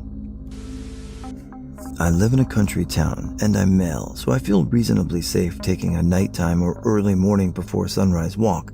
If I see someone else, we might say good morning or evening as we pass. Never had any reason to be afraid. But one early morning, I saw someone come stalking out of the trees as I walked past. It was pretty dark, so I couldn't really see much except for an outline, but I had full-on spidey sense get the fuck out of here feeling, so I just bolted. No idea if I was actually in danger, but you gotta trust your gut on these things. I worked night shift for 7 years. One night, a young, thin blonde woman was walking down the street at 2 a.m. with no pants or underwear on and a button-up shirt open. I tried to ask if she needed help, and she just stared forward, slowly walking, staring forward. I called the police, and they came and stood in front of her, and she slowly walked into the cops' hand and stopped. I didn't stay and went back to work. I still think about her and what the fuck was going on. I tell her it was sleepwalking on Ambien or something, and that she wasn't just assaulted and in complete shock. I'll never know. But she was very pretty and seemed well groomed. It was very strange. More backpacking than a walk, but this fucking terrifies me to this day. Our planned camping spot for the night was full. We'd backpacked all day to get to the location, and there wasn't anywhere close to set up our tents. We called our guy on the outside to come pick us up as it was getting late. We didn't have anywhere to set up camp, and a storm was approaching. We hiked to the nearest exit point on the trail, met our pickup guy, and he drove us a few miles to the nearest campsite we were familiar with that we could basically drive up to.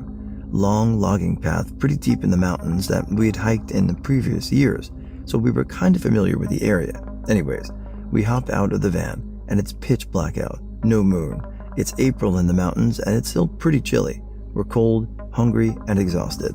That's when we notice this motherfucker staring at us from behind a tree. I know this sounds like a no-sleep story, but it's 100% true, and probably the most scared I've ever been. We notice this guy, no headlamp, no equipment, no backpack, just standing there. One of our group, former Marine, yells at him to come out and explain what his deal is. This guy walks a few feet out from behind the tree, and we all shine our lights on him, and I shit you not, this dude's white t-shirt is covered in what looks like blood smears. He's pretty rough looking, long hair, long beard, crazy eyes, and he was wearing a bloody t-shirt and shorts in 35-degree weather at night. We're all pretty freaked out, and this is a pretty experienced group of hikers who've seen some shit. We ask this guy what his deal is, and he says we can't camp here. We tell him that that's exactly what we plan to do, and he says, I don't think that's a good idea for any of you.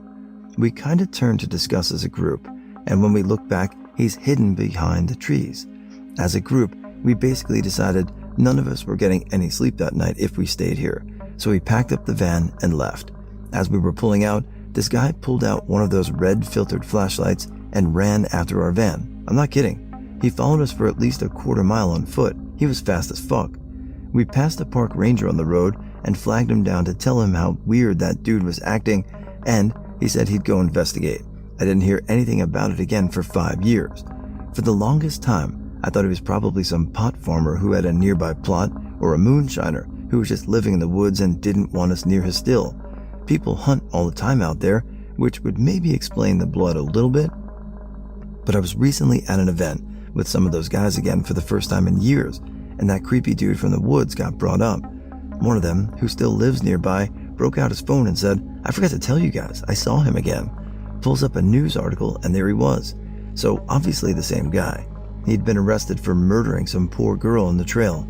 Timelines didn't match up, so I fully believe we saw this guy shortly after he murdered someone else. He hasn't been charged with anything else as far as I'm aware. I'm not backpacking without a gun anymore. I tried an electric bike my aunt had while we were visiting. I wasn't used to how abruptly it would accelerate, so when it did, I yelled for a second. My cousin was taking a video of me the whole time because I most probably would have done something to make an absolute fool out of myself, like crashing, and it would have been hilarious. So there I was, riding to the end of the street and turning back around when I noticed a lot of men holding large rocks in their hands, barefoot, came by as if they were hunting someone down. We were then told to come inside immediately, as someone had just taken a machete and started attacking people at a party just around the corner where we were having a party. Later that night, we replayed the video, and we noticed that when the bike accelerated and I yelled, a man walking in front of me was holding a machete. He startledly whipped around and glanced at me. We're glad he didn't swing the machete. He was so close he wouldn't have missed. He matched the description of the man who hacked random and multiple people that day. When I was in middle school, most school nights I had to walk about 1/10 of a mile or so to my grandparents' house to stay the night, as my mom worked nights at the time. So I usually did this right as it was turning night to maximize my time at home. Curfew was nightfall, so usually it was a run. Well, at this point in my life, I'd never seen a coyote and always wondered if I were to get attacked, could I survive? The thought was there basically every trip, and I had no desire to find out. Well, I moved in with my dad after 8th grade, and when I was in 10th or 11th grade, I was visiting my mom. I had to go grab something from my grandparents' house and took a bicycle of a younger sibling. So I remembered all those nights before with that thought, but now I was a lot more buff than I had been back then, but I still didn't want to find out. Well, on the way back, I glanced out to a pasture beside me that was overgrown. There was a figure running parallel with me, keeping pace easily. I was like, holy fuck, it's happening, and pedaled super fast. I entered my mom's driveway and heard the creature coming across the road. Our yard was sloped downhill, so I let the bicycle coast down and I leapt off and, full of adrenaline, flexed with my arms in front of me and screamed, "Let's go!" It was my mom's dog. I felt relieved, but also disappointed because of the adrenaline rush, lol, but definitely relieved.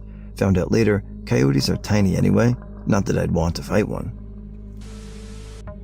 I'm an overnight security guard. One night, I was watching cameras and saw someone underneath a grass tarp where some landscaping was taking place on our property.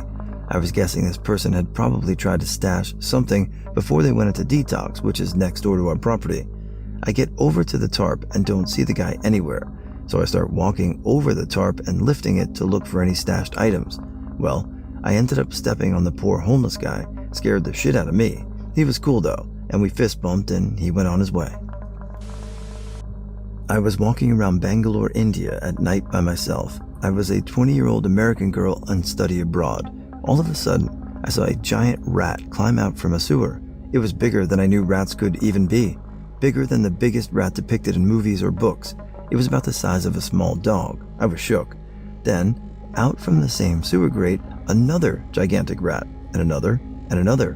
About 5 or 6 dirty rats were all climbing out of the same sewer, and I was about to have to face them all on my own. I was terrified, and I knew no one would ever believe me, but there was no way to get away from them or change direction. So, I pull out my phone and try to use the flashlight to scare them off.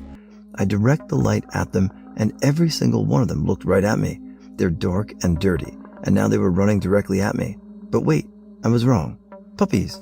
They weren't rats at all, but a whole litter of dirty puppies that had been hiding in the sewer together. Still gross, but also way cuter and less scary than expected. WTF, India? In college, I would walk back from the library very late. One night, I was walking back to my dorm, and something told me to look up. On top of the parking garage, there was a person glaring over, looking like they were about to jump. I had no clue what to do, so I called the police. As soon as I looked back up, they jumped to safety. I ran up the stairs to find them, but couldn't. The police never found them either. Long-haul truckers. What's the creepiest, most paranormal thing you've seen on the road at night? Maybe a bit off the mark, but it still scared the crap out of me. I was headed west on I-76 here in Denver, just cruising along at about 70 miles per hour. Out of nowhere, I saw a massive, almost solid cloud of what looked to be dirt coming at me. I'd say it was at least 20 feet wide and 10 feet tall.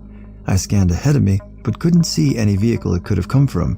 With nowhere to go, I slowed down and took the hit, hoping there wasn't anything big enough in there to come through the windshield or jack up my truck, owner-operator.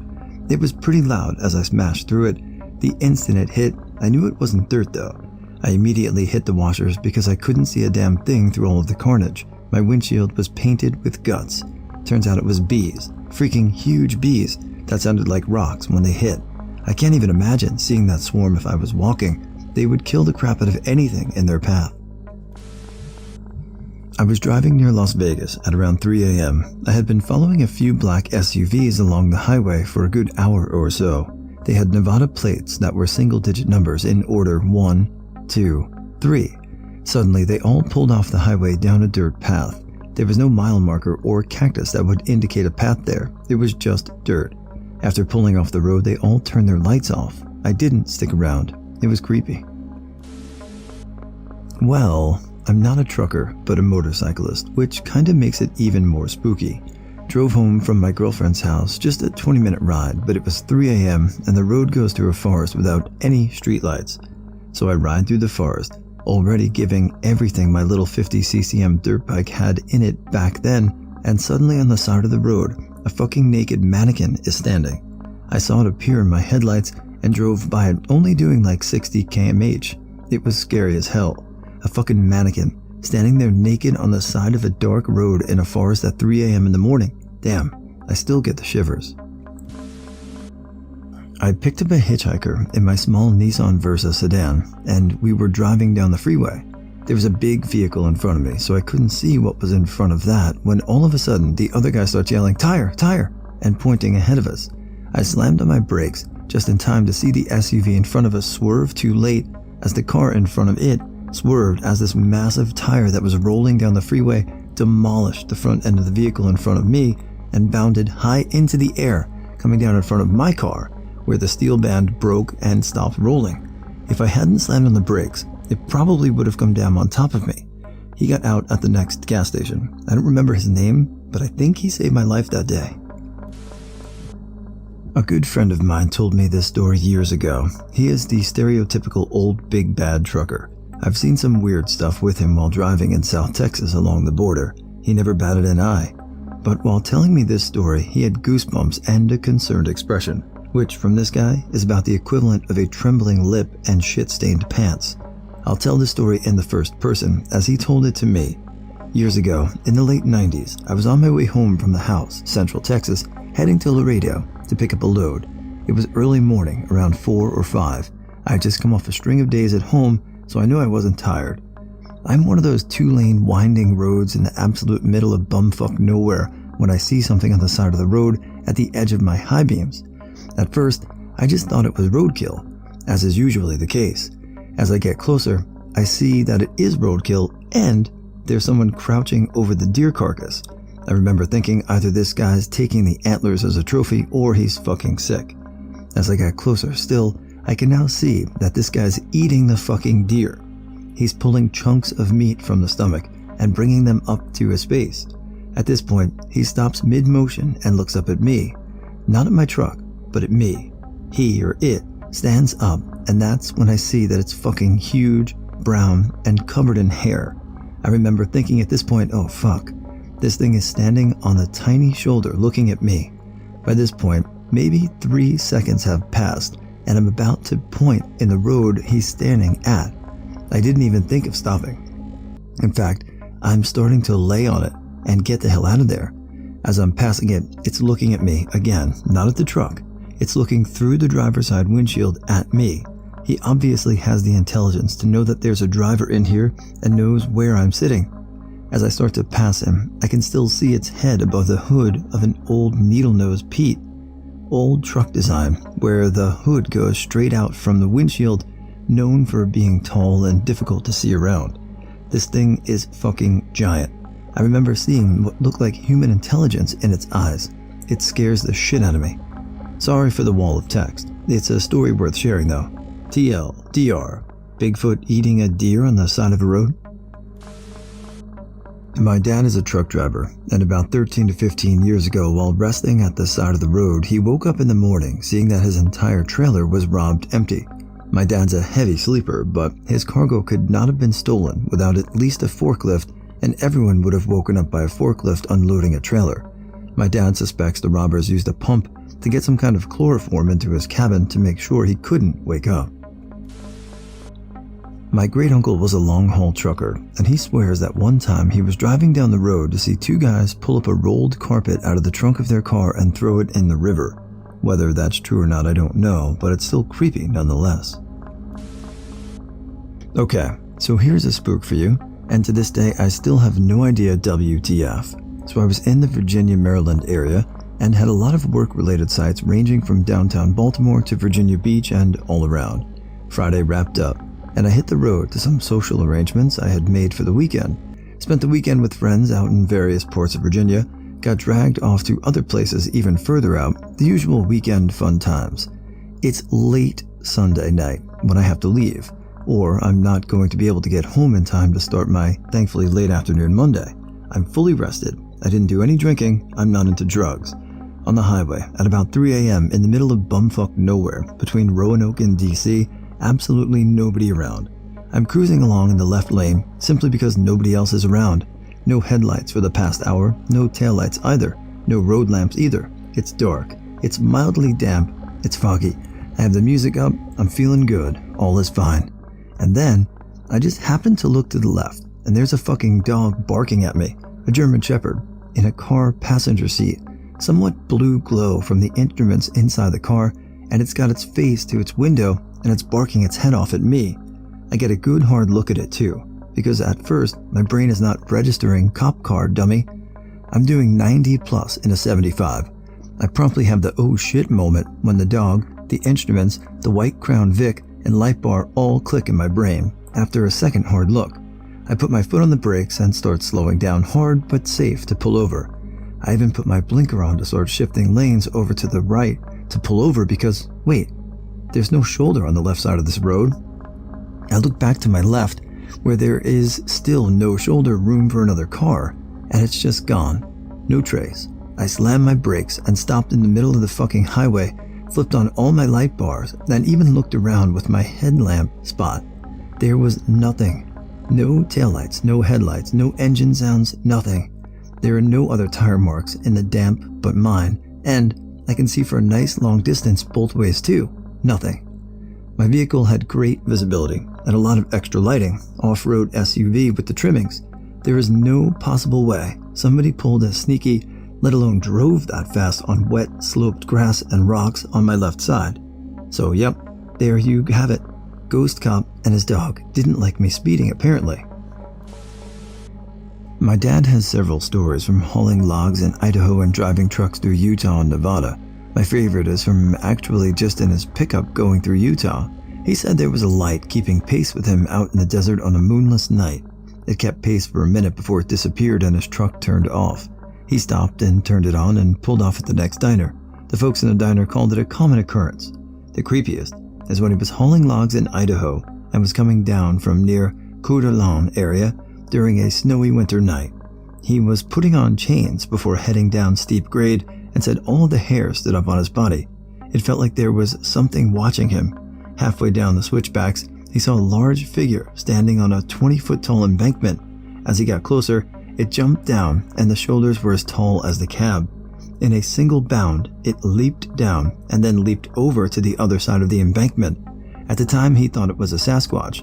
Now he says it was probably a demon trying to make him crash. He didn't stop to remove the chains until he was well away from the mountain.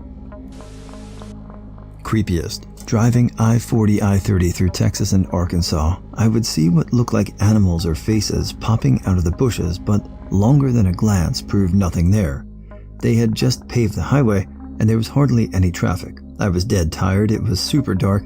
Highway hypnosis, I suppose? Paranormal.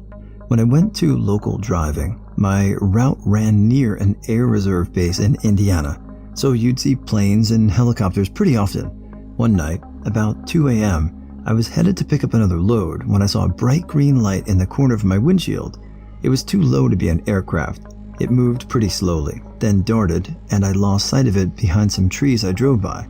Typical I saw UFO shit, but I still think it was just a helicopter or a jet that I saw at the perfect angle that turned after a takeoff.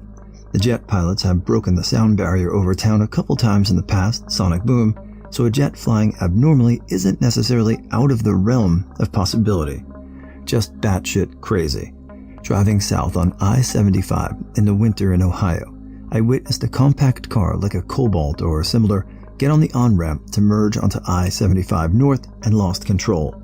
They went sideways, fell at least 6 feet off the ramp and onto the shoulder of the interstate, landing on all four wheels, spun 360 degrees, and then proceeded to merge into traffic like it was fucking nothing. Blew my fucking mind. The CB radio was going fucking nuts for about 5 minutes. Holy shit, who else just fucking saw that? Etc. My dad told me and my brothers this story when we were growing up, and it's always stuck with me, particularly on long drives when I'm feeling a bit sleepy. The first time I remember hearing it was after I asked him if angels were real. I was probably 7 or 8 years old. He drove trucks decades ago, before I was born and before labor laws around limits and brakes were more standard. I'm assuming it's different now. He'd fairly regularly accept calls that would extend his shift to where he was driving 24, 36 hours or more without a break, longer than a quick bathroom or fast food stop. My dad has a pretty mathematical brain. He's the type to make up logic puzzles out of something totally mundane just for fun. Whenever we were driving around town, he'd regularly ask me things like, how long would it take us to get from home to the store if we were going 30 miles per hour, but had to stop for 5 minutes in the middle because a family of kittens were crossing the road, etc. He'd come up with similar equations for himself while he was driving solo that involved things he was seeing, like the odometer, mileage markers, the time, and then he could test his speed based on the equation, etc. One night, after having already driven a particularly long day, he noticed his eyes getting droopier, and the whole roll down the window and blast the music up thing didn't seem to be helping much. It was a rainy night on a pretty windy mountain road without a shoulder to pull over safely, so he started doing those logic games out loud to keep alert and awake. He was saying something to the effect of, "I just passed mile marker 146, so what time will it be when I reach 200 if I'm going 55 miles per hour? Then he closed his eyes, took a deep breath, and felt his head do the nod jerk thing, which woke him up with a gasp. He opened his eyes to see he was driving straight towards mile marker 158, which would have sent his whole truck tumbling down a random-ass mountain ravine. He was able to correct the course safely back, but it was a matter of seconds between that reality and certain death. He insists to this day that he slept through 12 miles of windy mountain road, going 60 plus miles per hour, only to wake up right at the last moment between life and death. The story usually ends with him tearing up saying, "I don't know if there's angels, but I know there's something bigger going on in this universe than our human brains have been able to understand yet. If I wouldn't have woken up right when I did, you kids wouldn't be here today, and that's something that feels pretty close to spiritual." My grandfather was in the Air Force, and one night he was driving, back to his base maybe, I can't quite remember, and he saw a woman standing on the side of the road in a long white dress at about 2 a.m. He circled back to ask if she needed help, and she was nowhere to be seen. He searched for her for about an hour before giving up, and decided to leave it alone. When he decided to go on his own way, he had a strong feeling that he needed to switch lanes. He was on the road alone in the middle of the night, so he had no idea why. And just ahead on the road, there was a broken down truck with no hazards on that he would have hit and probably been killed by if he stayed in the lane he had been in. To this day, he's convinced the woman was trying to warn him, like an omen or something. In the early 1990s, I was driving from a small town in Ontario, Canada to Florida. I just got past the border at around 3 a.m. and found out one of the roads I needed to turn on was closed. There was no one around, so I looked at my map and decided to turn around and take a different road. As I made the turn, I immediately knew that I shouldn't go this way. It was a tiny one-way street, and there was trash scattered all over it. It looked like a huge group of people were just there, but there was no one.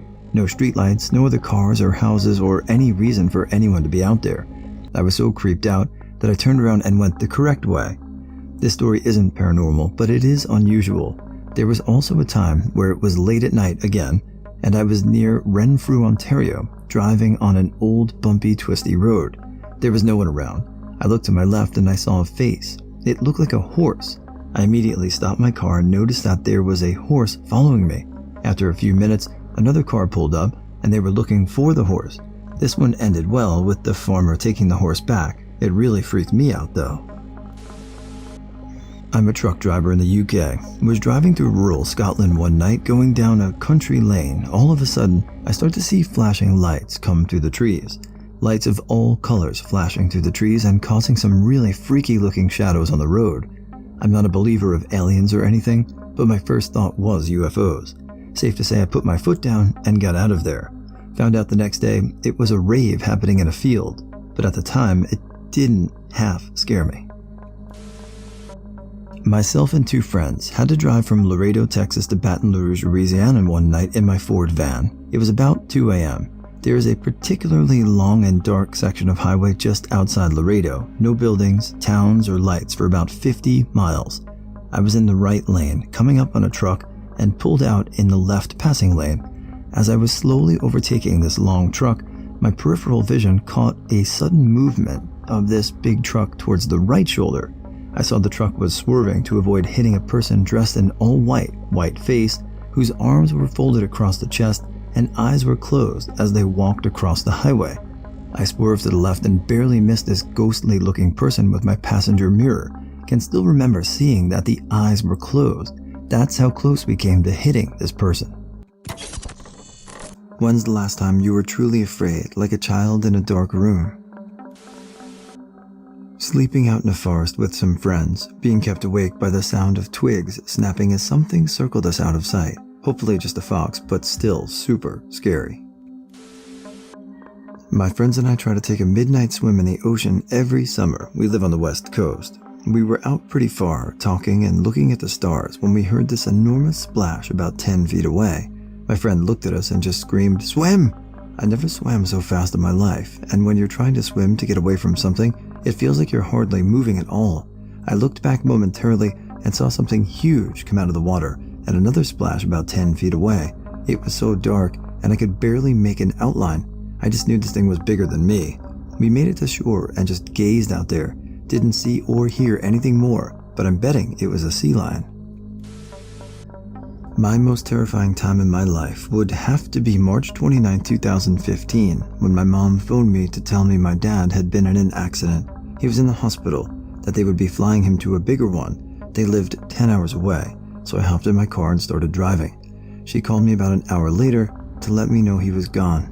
That was the longest hour of my life.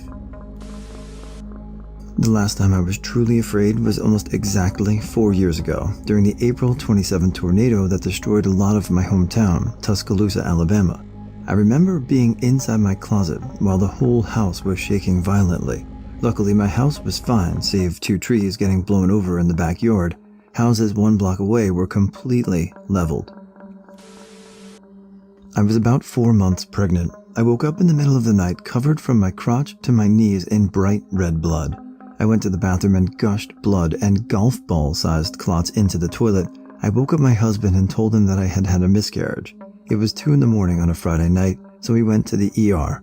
We went on, not because they could do anything to save the pregnancy, but because I knew if I continued to hemorrhage like that, I would need a transfusion. I'm also Rh negative, so any bleeding in pregnancy means I have to have a shot. I had an ultrasound at the hospital that showed I was still pregnant. I've never been so shocked or relieved. My daughter will be 3 this summer, and if I think about that night, I still tear up. For the curious, the bleeding episode happened 1 more time. My doctor figured out the 2nd time that my cervix was bleeding. He applied silver nitrate to it, and it didn't happen again. I was living in Ghana and was traveling by trotro, most common mode of transportation. Think 1980s minivan altered to hold 21-ish people. Anyway, I've been packed in this thing like a sardine for over 5 hours, and I'm still 2 hours from home. We're on a hill and traveling around a sharp corner. To the left there is a mountain, and to the right is about a 7-foot shoulder and a cliff with no guardrail. As we're making this blind curve, just in front of us appears 1 freighter truck passing another in our lane head-on, with nowhere for us to swerve to avoid the collision. I took the hand of the person I was traveling with and held it in both of mine. In a matter of 3 seconds, I went from anger to indescribable terror, and finally, just as the front window of the trotro filled entirely with the grill of the truck, complete acceptance that I was about to die. Really a feeling of, oh well, as I relaxed my grip on my friend. Then at the last moment, the truck swerved back in its lane as our trotro veered into the dirt patch along the cliffside before we swung back into our lane. I actually didn't believe I was alive for a moment, and this isn't hyperbole. I honestly couldn't believe it. Same ride, and now just 10 minutes from my home, we're traveling down a dusty dirt road at over 60 mph. The tire blows out. Not a flat, mind you, a complete blowout. We swerved to and from both shoulders, somehow avoiding the ditches on both sides, and come to a rest in the middle of the road. When we all got out of our clown car of death to change the tire, a Ghanaian patted me on the back and said, "It's okay, old Bruni, white person, you made it." The bit with the truck was the only time in my life I was certain I was going to die. The experience has made me more at ease about death. My last thought the millisecond before death was accepting that it was about to happen. I flipped my 3-year-old onto my bed playing around, and he couldn't breathe for like 30 seconds. He was fine, just had the wind knocked out of him, but I'm actually tearing up just thinking about it because there was a split second where I thought I'd killed him. My 3-month-old daughter had croup. She woke up in the middle of the night, barely able to breathe. She was turning blue and had a terrified look in her eyes. We rushed her to the ER where she got a steroid shot and breathing treatment. The doctor there said her airway was as small as one of those little coffee straws. Probably last year, when me and this other dude got lost while we were hiking, and we were stuck on this really steep hill when it was getting dark, and we heard something down in the bushes we thought might be a cougar. Not comparable to the 6-inch needle incurable disease thing though. God, that must have been scary.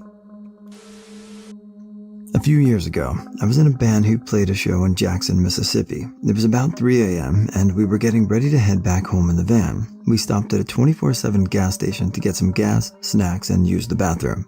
I was the only one that had to use the restroom, no big deal. I went in expecting a normal piss, but ended up experiencing something that will scare the fuck out of me until I die. In the bathroom, there was a man who was clearly under the influence of meth and alcohol. He started screaming incomprehensibly, and I try not to react. I wanted to get out as fast as possible. He then pulls a hunting knife out, not sure where he had it hidden, and stands in front of the door. I don't have my phone on me. I have no way to signal for help without blowing my cover and possibly getting stabbed. This man kept looking dead at me, yelling to himself, continuously scratching his head with his free hand, and kept tightly holding his knife with the other. I stood completely still to stall and hoped he would get distracted so I could bolt toward the door. I had a plan. I stood there for what felt like 5 hours. I kept thinking to myself, alright, I'm about 8 feet from the door. I'm about 6'4", so that's about 3 big, fast strides, then I'm out the door. I'll somehow make a diversion. This will work. I just have to distract him. About the time when I was about to make a break for the door started to open. Mike, the meth head, made a beeline out the door, then out of the gas station. I was in there for a total of about 6 minutes, but felt like an eternity. Moral of the story, don't go to Mississippi at 3 a.m. TL, DR, got cornered in a bathroom by a meth addict with a knife. I was playing hockey, started to feel palpitations, then my chest began churning. I clenched my chest and leaned forward breathing, but panicking. My heart is racing, and I do the only thing I could think of, walk outside, skates on, hoping the cold air will calm me down. Hint, it doesn't. I was taken to the hospital, and the moment I walked in, the nurse took one look at me and dragged me into the emergency room. The triage was just to feel my pulse. I'm hooked up to a heart monitor, an IV is pushed in, and the doctor starts doing a carotid massage. I look over to the heart monitor, and my heart is beating 250 times a minute. Finally, the doctor decides to inject something called adenosine. I'm looking at the nurses. I'm in tears and beg them not to let me die. I'm squeezing this nurse's hand and just crying and trying to hold myself together. I'm honestly of the belief I'm going to die. I have something called Wolff-Parkinson-White. I had my ablation about a decade ago. I haven't had any recurring issues since. Knocks on wood. About 5 years ago, I was on an almost empty interstate in the early afternoon when some ass-ache of a woman in a little blue car decided she wanted to be in my lane while I was right next to her. I was in a minivan my brother had loaned me while he was fixing my vehicle. All I could think at the time was how pissed he would be if I let myself get sideswiped. I honked. She kept coming, so I sped up to try to get clear, realized I wasn't going to, and tried to veer off into the grass in a fairly empty area of Mississippi. But I hit gravel, and next thing I know, I'm in front of the little blue car, spinning across the goddamn highway. I just knew I was going to flip, being in a van and having been going 70 to 75 mph before I started spinning, but I didn't. I ended up right side up in a ditch on the other side of the interstate facing the wrong way. The only people around me were me, the woman in the blue car, and a cop who just happened to be behind us. She looked absolutely mortified when my gigantically pregnant self got out of the van, but everyone was fine, no vehicular damage, so I just got the cop to help me out of the ditch and went on my way. Still kinda pissed me off though. I never did tell my brother. My girlfriend and I almost always followed one another home for the weekend when we were in college, same college and from same hometown. One time, several years ago, she got really mad at me and left on her own. She called me soon after she had left. In the middle of an argument, she let loose a blood-curdling scream, and as she was saying that, a truck had hit her. I heard a loud crash, and the call dropped. I called back and it went straight to voicemail. There was really no describing how long my heart sunk. I immediately assumed the worst. Knowing that she could not have gotten far, I got in my car and started hauling ass down the highway. I did not get far before I hit some heavy traffic. At first, I was pissed and confused to find traffic, only to quickly realize that it was from the wreck my girlfriend was in. This put me further into unpredictable panic mode. I noped out of the traffic and drove down the shoulder. An 18-wheeler had sideswiped her, and she spun out into a ditch in the median before eventually hitting a tree. It broke her phone, but miraculously she walked away with nothing but bruises and a concussion. Given what could have happened, we were extremely fortunate. but even today, I get anxiety just thinking about it. I watched The Conjuring and Insidious alone in the attic of a large, empty house, at night, of course, and, to really top it off, during a thunderstorm. Not proud, I peed in a bottle that night because the thought of walking down a dark, creaky hallway to reach the bathroom was utterly insupportable. I was horrified and terrified when I walked in on my mother after she OD'd. 300 pounds of rotting flesh was just laying there. She had gone blue, and I felt alone in the room even though I was staring at my mother. My first thought after coming to terms with it was, now what? I'm 16, and if I live with my father, I'll kill myself. I was so scared, I screamed and cried many times that night. Actually, I still cry. When I woke up from an evening nap to find the TV on, it was a couple weeks ago. I had messed up my back, nearly collapsed the lung, and muscle relaxers had turned me into a napping zombie. There was no reason the TV should have been on, no reason it could have been turned on. I stopped dead in my tracks and grabbed a knife, cautiously opening closet doors, hoping each time that no one was hiding.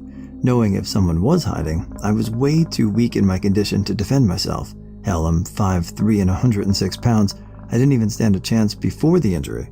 I walked the entire apartment before I felt safe that no one was in my place. I had a bad habit of leaving the back door unlocked while I was home from my friends that would drop by unannounced. No longer have that habit. We had just pulled our boat into the dock and tied off when my girlfriend grabbed the life vest off my 4-year-old daughter. Mama started walking to the cabin to put the gear away.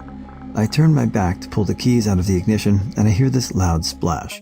My child is somewhere in the dark lake water.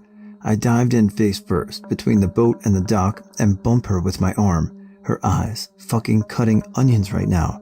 She looked at me as I pulled her up, eyes open and coughing. I am overprotective of her to begin with, being adopted. That girl is the only person I know I'm related to. She is my anchor. I ran to the cabin with her in my arms, sobbing and flipping out on the girlfriend for that vest. Please remember to leave the vest on until you are on dry land. Bad shit can and does happen. Lost my daughter for half an hour, longest half hour of my life. She was about 2 and had just started sleeping in a big kid bed. I came home from a night shift at about 6 a.m., went in to check on her, and she wasn't in there. No big deal, she probably climbed in bed with Dad. Wasn't there. I wake up my husband, and we then looked everywhere, could not find her. Called 911 in hysterics. My husband is out in the freezing cold, crying and calling her name. The horrible thoughts that go through your head are terrifying. Finally found her underneath some comforters in her closet, dead asleep. I couldn't function for the rest of the day, so emotionally exhausting. I visited Chislehurst Caves in Kent, England with my SO and parents. I am 21 and my fear of the dark consumes me. Anyway, it was supposed to be a harmless tour, a few ghost stories here and there and maybe the odd echo demonstration. Sure sounds harmless with the right amount of light. We arrived. We sat and waited for the tour to begin. Our group was called and our tour guide gave out a very dim lantern to each family. Then my heart picked up. As we descended 144 feet below natural light, the air turned into a stagnant chill, a perpetual shiver of 10 degrees Celsius. I managed half of the tour, thinking only of how I would navigate back to the emergency door if I became lost. And then the tour guide stops. He explains that in this place, 2 men were found fully unclothed in 1985, with their names carved into the wall beside them. My anxiety was becoming unbearable. I was at the back of the group, clenching my girlfriend's hand like I never had done. I was looking around me because I wanted to tell myself nothing was watching me from the pitch black behind. I had this feeling twice. The tour guide then proceeded to take away all of our lanterns and told us to all place our backs against the wall for a few minutes. He walked off with our lanterns, singing a ring of roses. The reverberation of his voice sent pins and needles to the top of my neck. Waves of thoughts began entering my head, such as, what if he actually walks off and leaves us? All light was gone, just nothing, perpetual darkness, alone with the desperate wanting to turn on a light. My girlfriend could hear the distress of my breathing as I began to inhale and exhale extremely fast. Remember, my phobia of the dark consumes me. All I can remember is that it was silent for about 15 seconds, just completely dead, nothing. The tour guide then began banging and screaming as hard as he could on a metal plate that miners used in the 1800s to communicate between caves. The tour guide came back and laughed, asking us if we enjoyed it. In the light of the lanterns, I could see only a few people that actually weren't bothered. They were not human. No way. First time I hyperventilated. 5 stars on TripAdvisor from a lot of people. Crime investigators, what's the creepiest unsolved case you investigated that scares you to this day? I'm a cop, but this isn't my case. The FBI believes that over nearly 2 decades, a trucker or multiple truckers have been killing women and dumping their bodies along their routes. In 2004, an FBI wonk noticed a trend of bodies being dumped along a commercial trucking route in the South and submits it to a crime tracking database. Texas analyst picks it up and they find dozens of identical cases. No leads to this day. No suspects. No convictions. Not a crime investigator, but I had a good buddy that went missing in a cornfield when he was a 2-year-old kid back in 80 or 81. Literally, thousands of volunteers came out to help search the fields and land around his farm for 2 days, but he was nowhere to be found. They even brought in a psychic. His parents were so desperate. On the 3rd day, he was finally found, quite some distance from where he disappeared. His parents still think to this day that he was abducted, but because of all the media attention and people searching for him, the kidnappers returned him, pretty much just dropping him off and hightailing it out of there. I work as an investigator for the county medical examiner. The cases that always creep me out are the Jane and John Does, especially the younger ones. How could a family not report a loved one missing for 10, 20, or 30 years? Some of these cases are not suspicious, so it's not like the family is worried about going to prison. We're looking at forensic genealogy to assist with some of the cases. In high school, I knew a girl through mutual friends in our very small town. She was a freshman and I was a senior. The story goes she was walking home around 1 a.m. from a community of trailers about 3 miles from town and before leaving called her mom for a ride. Mom was a drug addict and refused to come get her. She never made it home. 5 to 6 years later, I returned home from the military and see a newspaper article. Her remains were found wrapped in barbed wire in a canal. The crazy part is that it had to be a local. I know this because where they found her body was a popular swimming spot in the community and was miles from town and on the completely opposite side of town from where she was the night she went missing. No one swims there now, and the whole thing is largely forgotten by the community with the exception of those who went to school with her. Back in the early 80s, a 16-year-old boy was walking home from a party about a mile from his house when he was intentionally hit by a vehicle and dragged by the vehicle before being dumped in front of his house for his father to find his body in the morning. The police say they have suspects, but not enough evidence to make any arrests. There are still posters all over the town and surrounding areas with his picture asking for information more than 35 years later. Really a tragic story that needs closure. In a town close to me, a few years ago a little boy went missing. He was in a foster home with his siblings. There was apparent previous reports from neighbors of them wandering off frequently because they were left alone without food, breaking into garages, I think. He was reported missing by the foster mom. She went on TV and everything, I think I remember.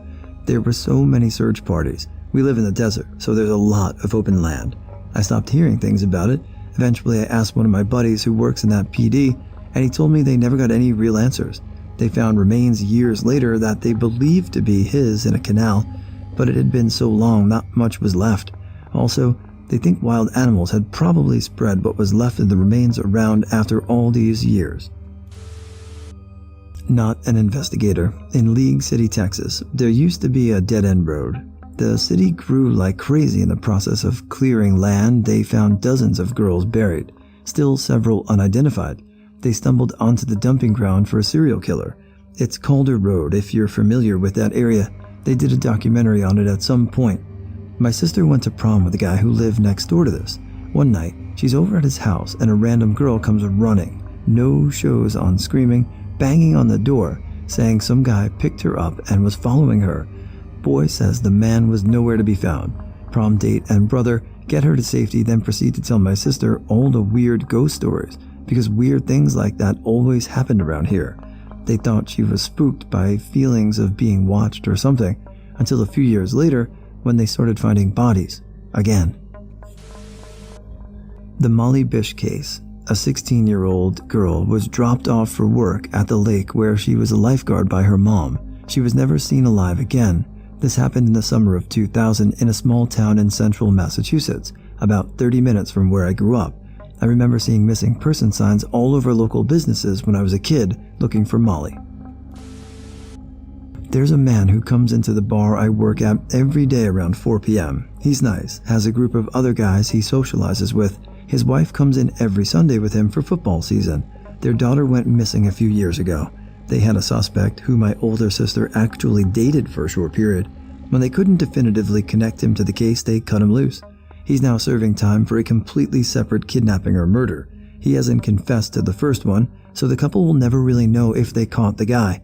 Everyone just assumes. I don't think the family will ever get closure off of an assumption, though.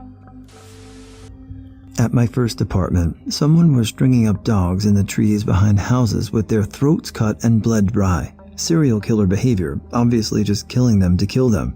Worked on that case a couple of weeks, but after 4 or 5 dogs it just stopped and my bosses wouldn't let me work on it anymore with all the real crime going on. I still think it was a future serial killer practicing. I don't work in crime investigation anymore. I do animal rescue, but we kept receiving animals found stray that had been sexually abused with sticks, and we had to take them in, help them recover and find new homes. It happened for 2 years straight, then nothing. He's either dead, locked up, or moved on to humans. Police have DNA, but no one has ever been caught or linked to it. Mystery was solved a few days after it happened, but I figured I would share anyways. In the town I live in, there's a rundown motel that all the druggies stay at. Well, anyways, there was a night that a man walked into and pulled out a sawed-off shotgun and blew the cashier's brains all over the wall, stole $112 and some change. Obviously, an investigation was opened, and for 4 days they didn't have any leads or anything. Turns out, on the evening of the 4th night, they supposedly found the murderer behind the motel in a cornfield in a fetal position, just rocking back and forth. The 35-pound bags of human vomit that appeared in the parking lot of the Radnor, Pennsylvania Bed Bath & Beyond for a few weeks. The woman in Philly walking to the Acme market who thought someone ran by and hit her accidentally. She shopped for 30 minutes at Acme, then walked home, and her daughter discovered a chef's knife lodged in her neck. No one at Acme said anything, and the knife was visible on surveillance. Someone had been leaving half-eaten fish all over West London, as Encounter bought fresh fish, scales and all. It was an ongoing cold case, cause the saliva was the same on each one. No one was really victimized by it, so we never got a chance to properly look into it. A local girl went missing about 2 years ago. Whole community and neighboring communities got involved, had a hashtag they painted on car windows and everything, tried like crazy to find her. The parents still hold out hope, but I'm not convinced they really do, and it's devastating to watch. I have friends that know the family. I have 2 young girls, and this is a fear that my job forces me to take home with me, that one day they'll disappear and that's it. There are some sex trafficking hotspots nearby. A week after that girl disappeared, I told my wife she was most likely already dead. My father was a police officer some time ago. While in school, his platoon was called with every other policeman in the region. A kid was missing. They were looking for him for quite some time, yet they did not find him. He was supposed to be somewhere in a small forest near the town he was living in. Kid just sunk. After some time, people would contact police and say the kid was seen almost 500 kilometers away, alone. They had many suspects, but all had an alibi. The case was open for almost 20 years and was closed like 10 years ago. Serious. Nurses, hospital workers of Reddit. What is the most paranormal or weirdest thing you have ever experienced while working? ER nurse. Had an old lady come in by ambulance near death. She was a DNR, so we weren't going to do much for her. She didn't have any family that we could find. The hospital was full, so we had to keep her in the ER for the night. Again, she was near death. When you've seen enough people die, there's no mistaking it, and she was almost there. Barely responsive, pale, cool, breaths were really irregular. Heart rate was up and down too. We just turned the lights down and kept an eye on her monitor, basically waiting for her to die. About an hour later, she's standing at the door of her room. She'd gotten up and put on all her clothes. We were all like, WTF? One of the nurses went to check on her, and she said she was hungry. Not knowing really what to make of things, we got her a chair, a bedside table, and went to the cafeteria and got her a tray of food. Lady sat there, ate all her food, talked with the staff a little. After about an hour, she told her nurse that she was tired and wanted to lie back down. We helped her back into bed, and within 30 minutes, she was dead. Not exactly paranormal, but in 22 years in a busy-ass inner-city ERs, it's the weirdest thing I've seen. Used to work in a skilled nursing facility. I was usually assigned to the Alzheimer's ward. One night, I'm in the linen room stocking my cart, and I heard someone shuffle up behind me. Then I felt a hand on my shoulder. I turned around and there was no one else in the room. The door was still shut too. Another lady started to complain that a man was coming into her room at night. Again, Alzheimer's, so I didn't think much of it. So to reassure her, I told her I'd check on her throughout the night. She complained of this man for every night for 2 more weeks when I asked her to describe him to me. He's real handsome and wears a black suit. Oh, he's right behind you now, honey. That freaked me the fuck out. Of course, there was no one behind me. She died the next night in her sleep. LPN here. I work in a long-term care currently. A lot of palliative residents always claim to hallucinate either small dogs or it's either children eating ice cream before they die. It's always facility specific too. One facility I work at, I have about 6 to 7 residents claim to see a little girl eating ice cream, then they die that night. I'm going to find that little shit. She's causing me so much paperwork. About 2 years ago, we treated patients during a fungal meningitis outbreak. Our acute care floor has a census of 20. During this, at least 10 to 15 were meningitis patients, age ranging from 20s to 90s. There are no shared rooms, and all the patients were in isolation, no contact with one another. Many of them had the same hallucinations, children in corners of their rooms, and auditory hallucinations of religious music. I did my clinical as a CNA in a memory care unit. I helped feed this woman. She never really moved, never talked. It was like she was in a coma or something. I would wheel her into the dining room. I can hardly get any real food in her. I'm able to slide in some special ice cream. For days, she doesn't move or have any response. I'm feeding her and talking to myself pretty much. After about 10 minutes, she slowly turns her head and says, "Oh, hello." Then she rotates her head back, her blank staring position. Super creepy. When I was a student, I got called in on a stroke patient. She had coded and they were doing CPR. They worked for 45 minutes, but she died. They cleaned her up and called on the family to say goodbye. By the time the family left, she had been both brain dead and without a pulse for more than 45 minutes. Blood had filled her brain, and she was completely gray and started to smell. Suddenly, she sat up and called for her family. The nurses rushed to get monitors and equipment back on, started working on her again. She stabilized, said goodbye to her family, and promptly died a second time. Night nurse for 4 years now at an old folks' home, hella palliative, who couldn't sleep because of incredibly vivid hallucinations. She would describe voodoo people around her room that would just stare at her waiting for her to die.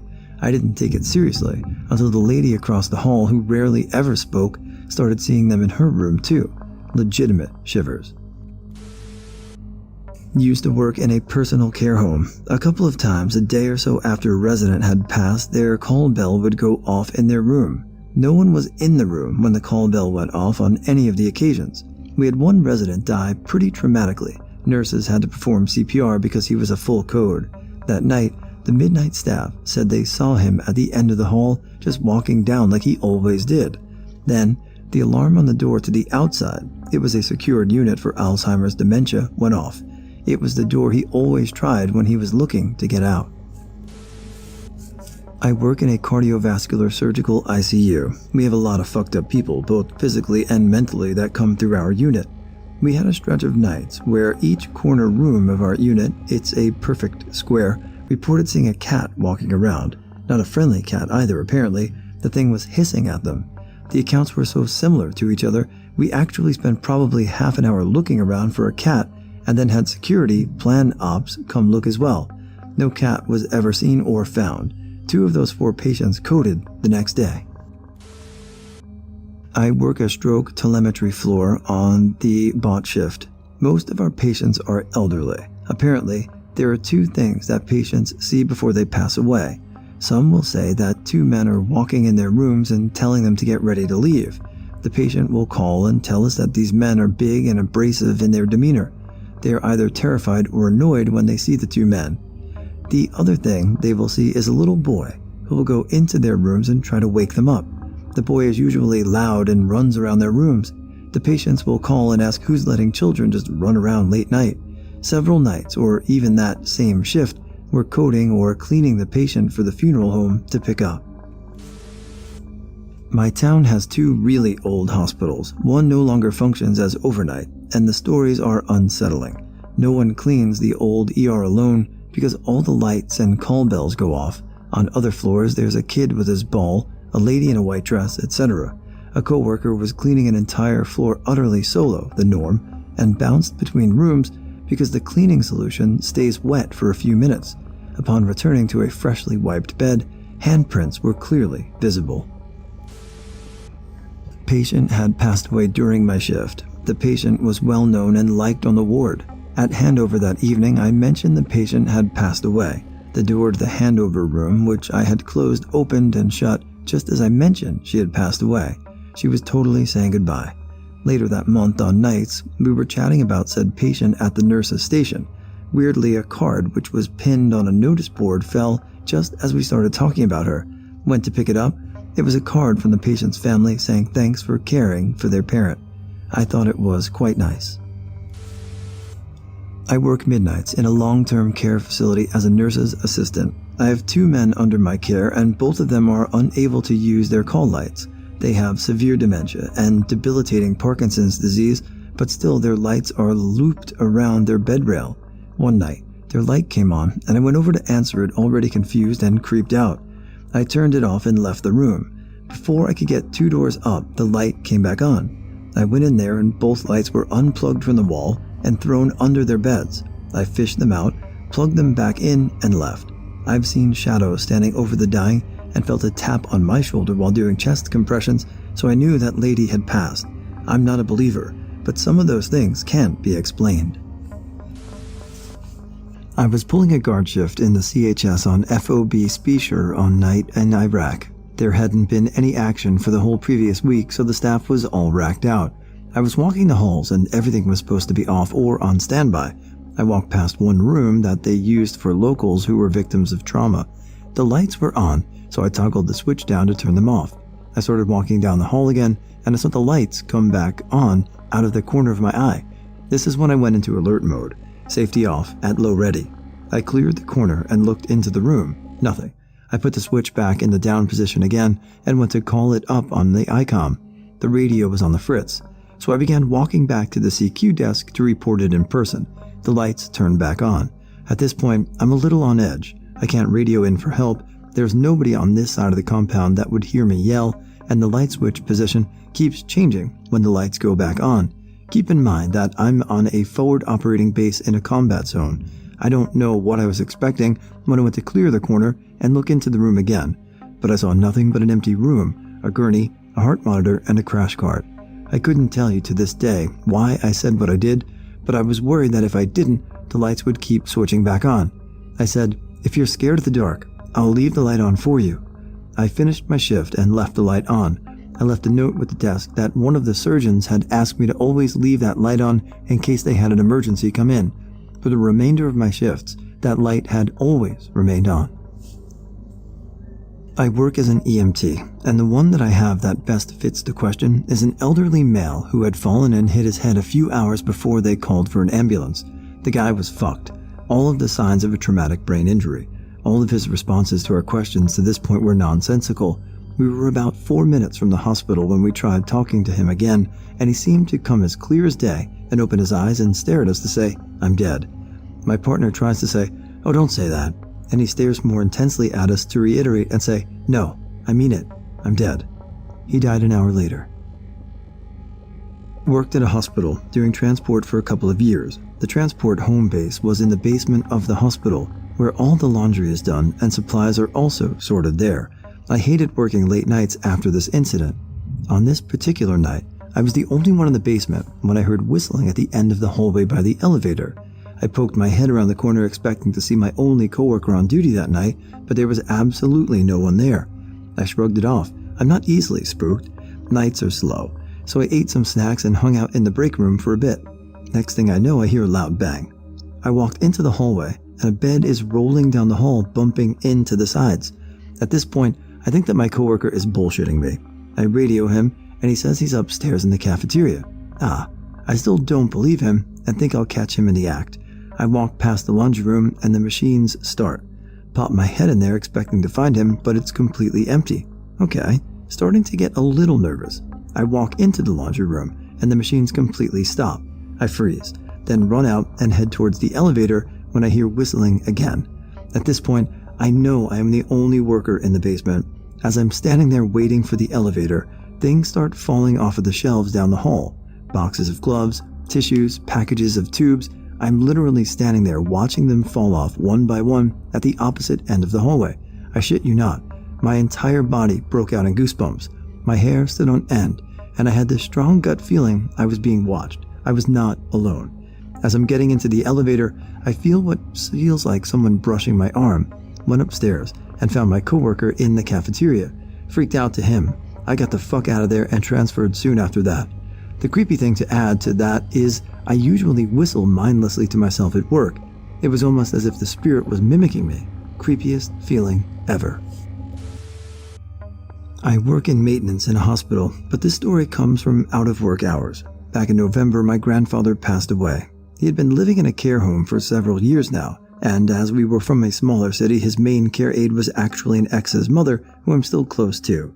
Nearing his final days, she texted me that things weren't looking good, and to get my mom, who works out of town, and myself to see him ASAP. The next 2 nights were exhaustive. Her and I barely left his bedside. We were wetting his lips, rubbing his head and singing Charlie Pride and telling him stories from my childhood and from my mom's. At one point, Is Anybody Going to San Antone comes on the CD player, and Mom tears up, talking about how this song reminds her of her father the most. He wasn't really coherent, besides a glimmering moment the first day we had gotten there, and by the final day we were sitting, watching the breaths turn to choke breaths. As the hour got nearer, my ex's mom was contacted and came in and on her day off to sit with us for that final hour. My mom had her father's head in her lap, and we still had Charlie Pride on the radio.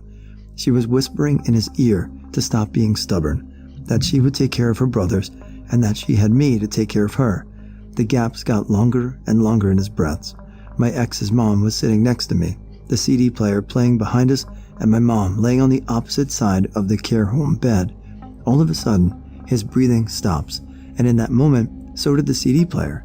It hadn't skipped once the whole weekend. My mom, figuring Tareen had turned it off, starting sobbing, assuming it was to signify he was officially gone. I just sat and looked at Tareen like, did that just happen? After a good 20 seconds, out of nowhere, he took a shuddery breath, and the CD scrambled forward, and the song, just before Is Anybody Going to San Antone, not sure if that's the name of the song, but it was about not wanting to miss someone, started playing. And then he was gone by the end of San Antone, the song Mom remembered him most by. Taryn mentioned odd things happen more often than not as a person finally passes. TL, DR, my grandfather's CD player decided to skip a little too perfect of timing. I had cared for an elderly woman with no family who came to us when her husband died. She didn't speak often, but when she did, it was usually just words that made no sense together. I felt so bad for her because ever since she had arrived, so many of the residents in her area that she seemed to enjoy spending time with had passed in such a short time span. She put up a picture of each of them next to her pictures of her husband and several others who were probably family to remember them. I had always felt sorry for her and showed her extra attention, and we became close. It just seemed so unfair that she had such luck and kept losing people that she cared about. One day, she looked at me and said, plain as day, "Sweetie, I think I'm done now," and handed me a picture. It was a picture of me, and I smiled because it touched my heart that I was that important to her. She passed nearly a week later, and I cried for days. It hit me really hard. She knew it was the end for her, and she said goodbye as best she could. A little less than 2 years later, I was talking with a colleague, and she came up in conversation. My colleague referred to her as that crazy bitch, which seemed very out of character for her, and it shocked and offended me deeply. I expressed this to her, not so nicely, and she looked at me with this shocked look and said, "Oh, dear, do you not know?" And then explained something to me that I hadn't known. As it turned out, it came out sometime after she had passed that she had killed her husband by poisoning him, and that there was an investigation because it appeared that she had a ritual of befriending someone, obtaining a picture of them, and hiding the picture until she could kill them, usually by poisoning, and then displaying the picture as a sort of trophy. It was suspected that this may have been the reason for the spike in mortality rate during her stay, and the considerable number of photos in her collection. The last I heard, the old family photos weren't any relation to her, and the police were trying to ID the individuals and compare them to several cold cases. I saw a mannequin blink. This was when I was still training to be a CNA, certified nursing assistant, at our local community college. Now, we had these regular non-horrifying mannequins we used for all the dressings, bathing, and bed-making practice. They even had an ERR, attachments for catheters, but we didn't store all the equipment in the classroom. There was a small back room that was locked off that we had to get some stuff out of one day. I volunteered to go grab it, some clothes for the mannequins, I think, and when I unlocked the door, it was pitch black inside. It was like the room sucked out some of the light coming in the room. When I flicked on the ceiling light, before me on a ragged old stretcher lay the most inhuman, terrifying-looking freaking mannequin I've ever seen. I don't know what these manufacturers use for reference when they're making the face, but they can't be human. It was so twisted and looked like it was in agony. Shit, dude, this thing looked like it was in pain. Fucking creepy. Anyway, I grabbed the stuff our teacher wanted, and when I took a look back, I could see one of its plastic eyelids close and open. Freaked me the fuck out. Didn't go in that room again for the rest of the course. Criminals and ne'er-do-well people of Reddit, what were some crimes you committed that made you think, even if for a moment, that something supernatural or paranormal was going on? I don't know about crime, but I was once doing about 85 on a barren backcountry road in an old Cadillac when the interior lights suddenly came on and turned off again. I slowed down to check for an open door when I came around a turn and found a broken down car in the middle of the lane with the lights off. Swerving in a 77 Cadillac is no mean feat, and had I not slowed down, I would have never had time to avoid a collision. Both doors were in fact closed, and it never happened again. Over a couple of weeks one summer, me and some friends, all middle school, grade 7 and 8, snuck into a nearby school at night and just fucked around, nothing damaging. Ate candy out of desks, ate ice cream out of the teacher's lounge, wrote notes to teachers and hid them in desks. The first night we went in, I was going to go into the library, had the door open, but a friend said, "No, don't." He claimed it wasn't him who said it though, so we didn't go in. After that night, the library doors were locked, so we couldn't go in even though we wanted to. Then one night, about 9 days later, our entrance, the rooftop hatch, was locked, and we couldn't get in anymore. The very next night, some guys got busted after climbing in through the library windows. It seems they had motion detectors inside the library, pointing away from the door we would have entered into the main area, connected to a silent alarm. We would have been busted if not for whoever said those words. Me and my crime partner did a lot of stuff, burglaries, robberies, thefts, etc. for like 5 years. We're both Orthodox Christians, so once in a while we would go to church. Anyway, we're walking up the stairs and I see people entering the church. The second we try to open the door, it's locked. Tourists around us were taking pictures and we were the only ones trying to get in. We walk away 20 meters and see people walking in there. Guess God didn't want us in that day. This is something I'll never forget. So I used to work as a security guard at a large office building. I often stole things like computers, desks, chairs, etc. from the offices. I was very careful and never took anything during my shift. There were only cameras in the lobby and on the outside of the building, not in any tenant spaces. One day, I found a wallet in a desk and it had a few $100s. I took the money and left the wallet. I wasn't on that night. No one saw me enter or leave the building, and I wasn't on camera. A few weeks later, a lady I'd never seen before came up to the security desk and told me that she saw me take the money and even knew the exact amount. She said that she just wanted me to know that she knew. Then she left and I never saw her again. There is just no possible way she could have seen me.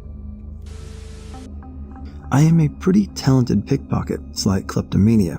Lifted a wallet from a man as I came up behind him on the street. Almost zero contact. No one should have noticed a thing, but the man spoke out very calmly as I passed him. "Could I have that back, please?" turned around to see he was wearing sunglasses. He lifted them up and revealed that he was blind. I was so completely dumbstruck and baffled that I apologized and gave him back the wallet. Wasn't too worried about him picking me out of a lineup anyways, and didn't want to be that guy that steals from the handicapped. I guess his sense of touch was sharpened by the loss of sight or something like that, but for a brief second I was sure this man was a warlock. This one night, I was boosting some silverware from this old lady's house. She was home, but old people are pretty deaf and damn slow, so I didn't give a shit. I hear this strange sound coming from the room where she's watching TV. Volume way loud, Grandma. So I go look and see she's having a seizure or some shit. I might be a thief, but I'm not a bastard, so I call 911. They answer. Shit. I don't know what to say. Hi, I was just robbing this old lady's house and she's having a seizure. So I freeze and say nothing. I wait with her, but she stops seizing, and then I hear sirens. So I hide in her tiny front hall closet with the foldy doors and shutters. Before the EMTs arrive, she stops seizing. So by the time they get to her door, she seems fine, except confused why they're at her house. They make nice, apologize, and leave. As soon as they're gone, she starts seizing again. Fuck. So I call 911 again just in case. Really don't want a dead lady on my conscience. Same thing. Sirens. She stops seizing, answers the door. It's like a comedy at this point, with me hiding in the closet, the bad guy with a heart of gold, but I'm not about to pop out and say, but she was having a seizure, so they leave. Just as they drive away, with her waving an old lady goodbye, she falls down and starts seizing again. Now it's just sad or funny. Gotta call 911 again for Grandma, but this time I'm thinking about leaving a note or something, cause I do want to get the fuck out of here. I call, wait for the sirens. Then she stops breathing. Fuck. I'm thinking if I don't get the fuck out of here, murder charge. I hide as the EMTs come through the door, put an oxygen mask on her and take her away. By this point, my adrenaline is through the roof and fuck it all. I feel like I've earned the right to take as much stuff as I can, walk out the door with, and since the house is now empty, I can take my time going through her stuff. Silverware, jewelry, cash in a shoebox, you name it. If I can find it, it's mine. A fee for being a good Samaritan. Fuck if the EMT doesn't come back, who the fuck knows why. I hide again. He walks into the living room, turns the TV off, and grabs a bag off her chair. This is the part that fucks me up. As he turns to go, an old man just appears out of fucking nowhere, pats him on the back, and whispers something to him. But the EMT doesn't react at all, doesn't turn around, doesn't pause, just heads back out the door like the old man isn't even there. Then the old guy glides to the front window and stands there, waving goodbye. Then he disappeared. I'm standing in the closet, frozen, wondering what the fuck just happened, and when I feel it, somebody's breathing down my neck. Get out of my house. I started running, praying, crying, right out the fucking front door. I didn't care who saw. I ran like a bitch. To this day, whenever someone says scared straight, I try not to remember the sound of that old man's voice, but I always do. A while ago, I worked as a curtain repairman and was hired to fix a set of upstairs drapes for an older couple. What they didn't tell me was that at the same time I was scheduled to come by, they would be out of town and have a house sitter who they didn't inform of my presence. I parked my truck around back and went upstairs as they instructed me to, getting right to work. Next thing I know, a bunch of cops pull up to the house. I figure something must have happened in the neighborhood, and I go back out to my truck right as they send 2 canines inside. Good thing I left. Once they're done investigating, I return to the house to finish my job and start measuring the curtains. And they're all out in the front yard, staring at my window. Nosy people. I ignored them, repaired the curtains, packed everything up, and left. Some people just don't appreciate the trades. When I was 14, 33 now, I used to boost cars for this car theft ring in California. I did it for several months and never got caught. It was more of a thrill and lack of direction from living in a bad area and lack of supervision and authority in my life. I had never been arrested or got caught. I was always a good kid, but I rebelled after my parents split up. Anyways, there was one car that I needed to pick up and get delivered that day. The boss man was extremely insistent that the order needed to be filled within a few hours. It was another job like any other. But when I was about a mile away from my order, I got a very uneasy and disturbing feeling. Nothing was out of the ordinary or different from the dozens of other jobs I'd done, but I couldn't shake the feeling. As I got closer to my destination, it was as if it just got noisier and more distracting in my head. Finally, that unsettling feeling overcame me and I bailed out. I saw the car and acted like I wasn't paying attention. I didn't do the job. I kept going and knew I was in deep shit with the boss guy. I decided to lay low because not filling an order was seriously bad news. That guy was not someone you disappointed or you would feel it. He was wrathful and on drugs, so I knew I had to hide for a while. 2 days of him blowing up my pager, yeah, that's how long ago it was, lol. Then the calls and pages suddenly stopped. Come to find out, word on the street was that the cops pulled a big sting operation and that car I was supposed to steal was being monitored. My old boss sent some other kid to get the car, and they followed the kid back to the scrapyard and did a big bust. That guy got arrested, that kid got arrested, a whole boatload of people got pinched, but no one ever came for me. To this day, I know God was looking out for me, at that moment, at that time, and I listened. Since that incident, I never pulled any shit again. I straightened up, got back into school, and graduated with honors. It was all because of that weird, supernatural moment. So listen, I was in grad school and staying in this kind of shared house situation with multiple other people in the house with me. I'd been working with organic proteins late night in the lab using this big container of cow's blood, and I was pretty exhausted. Term paper due dates coming up, you know? I guess I must have slipped a package of cow's blood into my backpack on accident because when I got home, I tripped a little coming into my house and it broke open, spilling cow's blood all over the inside of my bag and the floor of the hallway. I ran to the kitchen to try and pour what was caught in my bag back into the container, but ended up spilling even more of the blood on the kitchen floor. Exhausted and defeated, I walked upstairs, still trailing blood, showered, and passed the fuck out. Eventually, the police showed up. I guess one of my roommates woke up early, saw the blood, and assumed the worst, and I didn't want to get in trouble for stealing from my uni's lab, so I denied everything. One day, I went to rob the house of an old lady. Got to the door, thought it was my lucky day. It was unlocked, so I quietly made my way to the living room and almost shit my pants. The old lady was sitting in silence, staring at some unknown presence in the garden, not moving at all. I didn't want to be ghost food, so I left, and now I only rob young ladies. Changed my life, man. I suppose I broke into this one abandoned house once. It sat on the edge of the block and was behind a tall white wall, so you only saw what the yard looked like once you climbed over. Old shopping carts, toys, old doghouse, kinda dreary. Door of the house had boards on it, so I had to pry those off with a crowbar. Once on the inside, everything was black. It looked like the entire inside had been coated in soot, from the ceiling to the bathtub to the windows, just all black. Thought that was weird. Anyway, I spent a whole week there in the darkest point of winter, and I'm sure there was more than one reason I never got a night's sleep. I live in a pre-Civil War town just down the street from an old museum. Well, what most people don't know is that nobody ever bothered to put a lock on the side door leading into the pantry or kitchen. That place has some of the best colonial pastries and meat pies in the South. I haven't bought groceries in probably 30 years because they always have a fully stocked kitchen. I have to be careful though. Sometimes my rooting is interrupted by a nosy neighbor calling the cops while I'm busy stuffing treats into my pantaloons. I have to book it out of there and never have time to close the cabinets. Damn it. When I was a kid, I lived in a little hamlet next to a camping area. Right at the opposite side of the camping area was a rather large, seemingly abandoned house. At the time, I was kind of into urban exploring, but I wasn't at the point where I'd break into buildings just in case maybe it was just a poorly maintained building with inactive occupants or squatted by questionable people. So I wandered on the property for a bit, climbed trees near the house and look at the building, wondering about its story.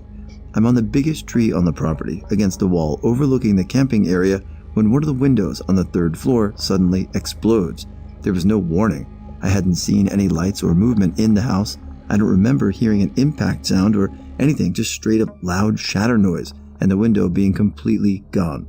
After a couple of seconds, I heard gravel moving behind me in the camping side, so I turn around and see 2 guys inching towards me. They notice that I've seen them, and one of them yells to someone else to call the cops while they grab me. I jump off the tree and made a dash through the forest surrounding my hamlet, the camping site, and the abandoned house before making a loop around my hamlet and hiding between houses to lose them. I don't really think it's supernatural per se, but I still can't exactly think of a reason why the whole window would just blow up. If the guys behind me had thrown a rock in my direction, missed me, and ended up hitting the window, I feel like I'd have heard some of that and Only one of the window panels would have shattered, not the whole window. Back in high school, a group of friends and I would break into recently built houses in our subdivision and use it for small parties or smoking before school. Anyways, one morning I was inside smoking a bowl before my bus arrived and heard something that sounded like an older lady in one of the front rooms say, "You better get out of here." I was alone in the house and it was maybe 7:30 a.m. Being the little rebel I was and legitimately confused as to who would be in the house so early, I went and checked the rooms. Of course, there wasn't anyone inside, and I never went back to that particular house. I've lived in the same subdivision for years, and multiple families have moved in just to move out months or even weeks later. Criminal here. Partner and I were scouting out a house to rob. Elderly guy. Nobody had seen him in a few days. Mail overflowing in mailbox, missed the doctor's appointment, car hasn't moved, etc. We both know we are about to find a body or empty house which could easily rob. We arrive on scene, look through the window, and sure enough, we see his foot on the floor in the living room. My partner is a seasoned robber and pulls rank and makes me go first. Doors unlock, and as soon as we open it, we smell a mostly fresh dead body. Almost relieved, we both enter and he tells me to check vitals on dead dude. He's obviously dead, with lividity, dried feces on him, and dried saliva around his mouth. So I go to stand over him and see if I can get a pulse, at which point he takes a deep breath, rolls over, and asks why we are in his house. At this point, we both start screaming, "Oh shits," and "what the fucks," as we both run out of the house. I only managed to grab a silver spoon. I think he died a week later in the hospital. I still get jokes about raising the dead.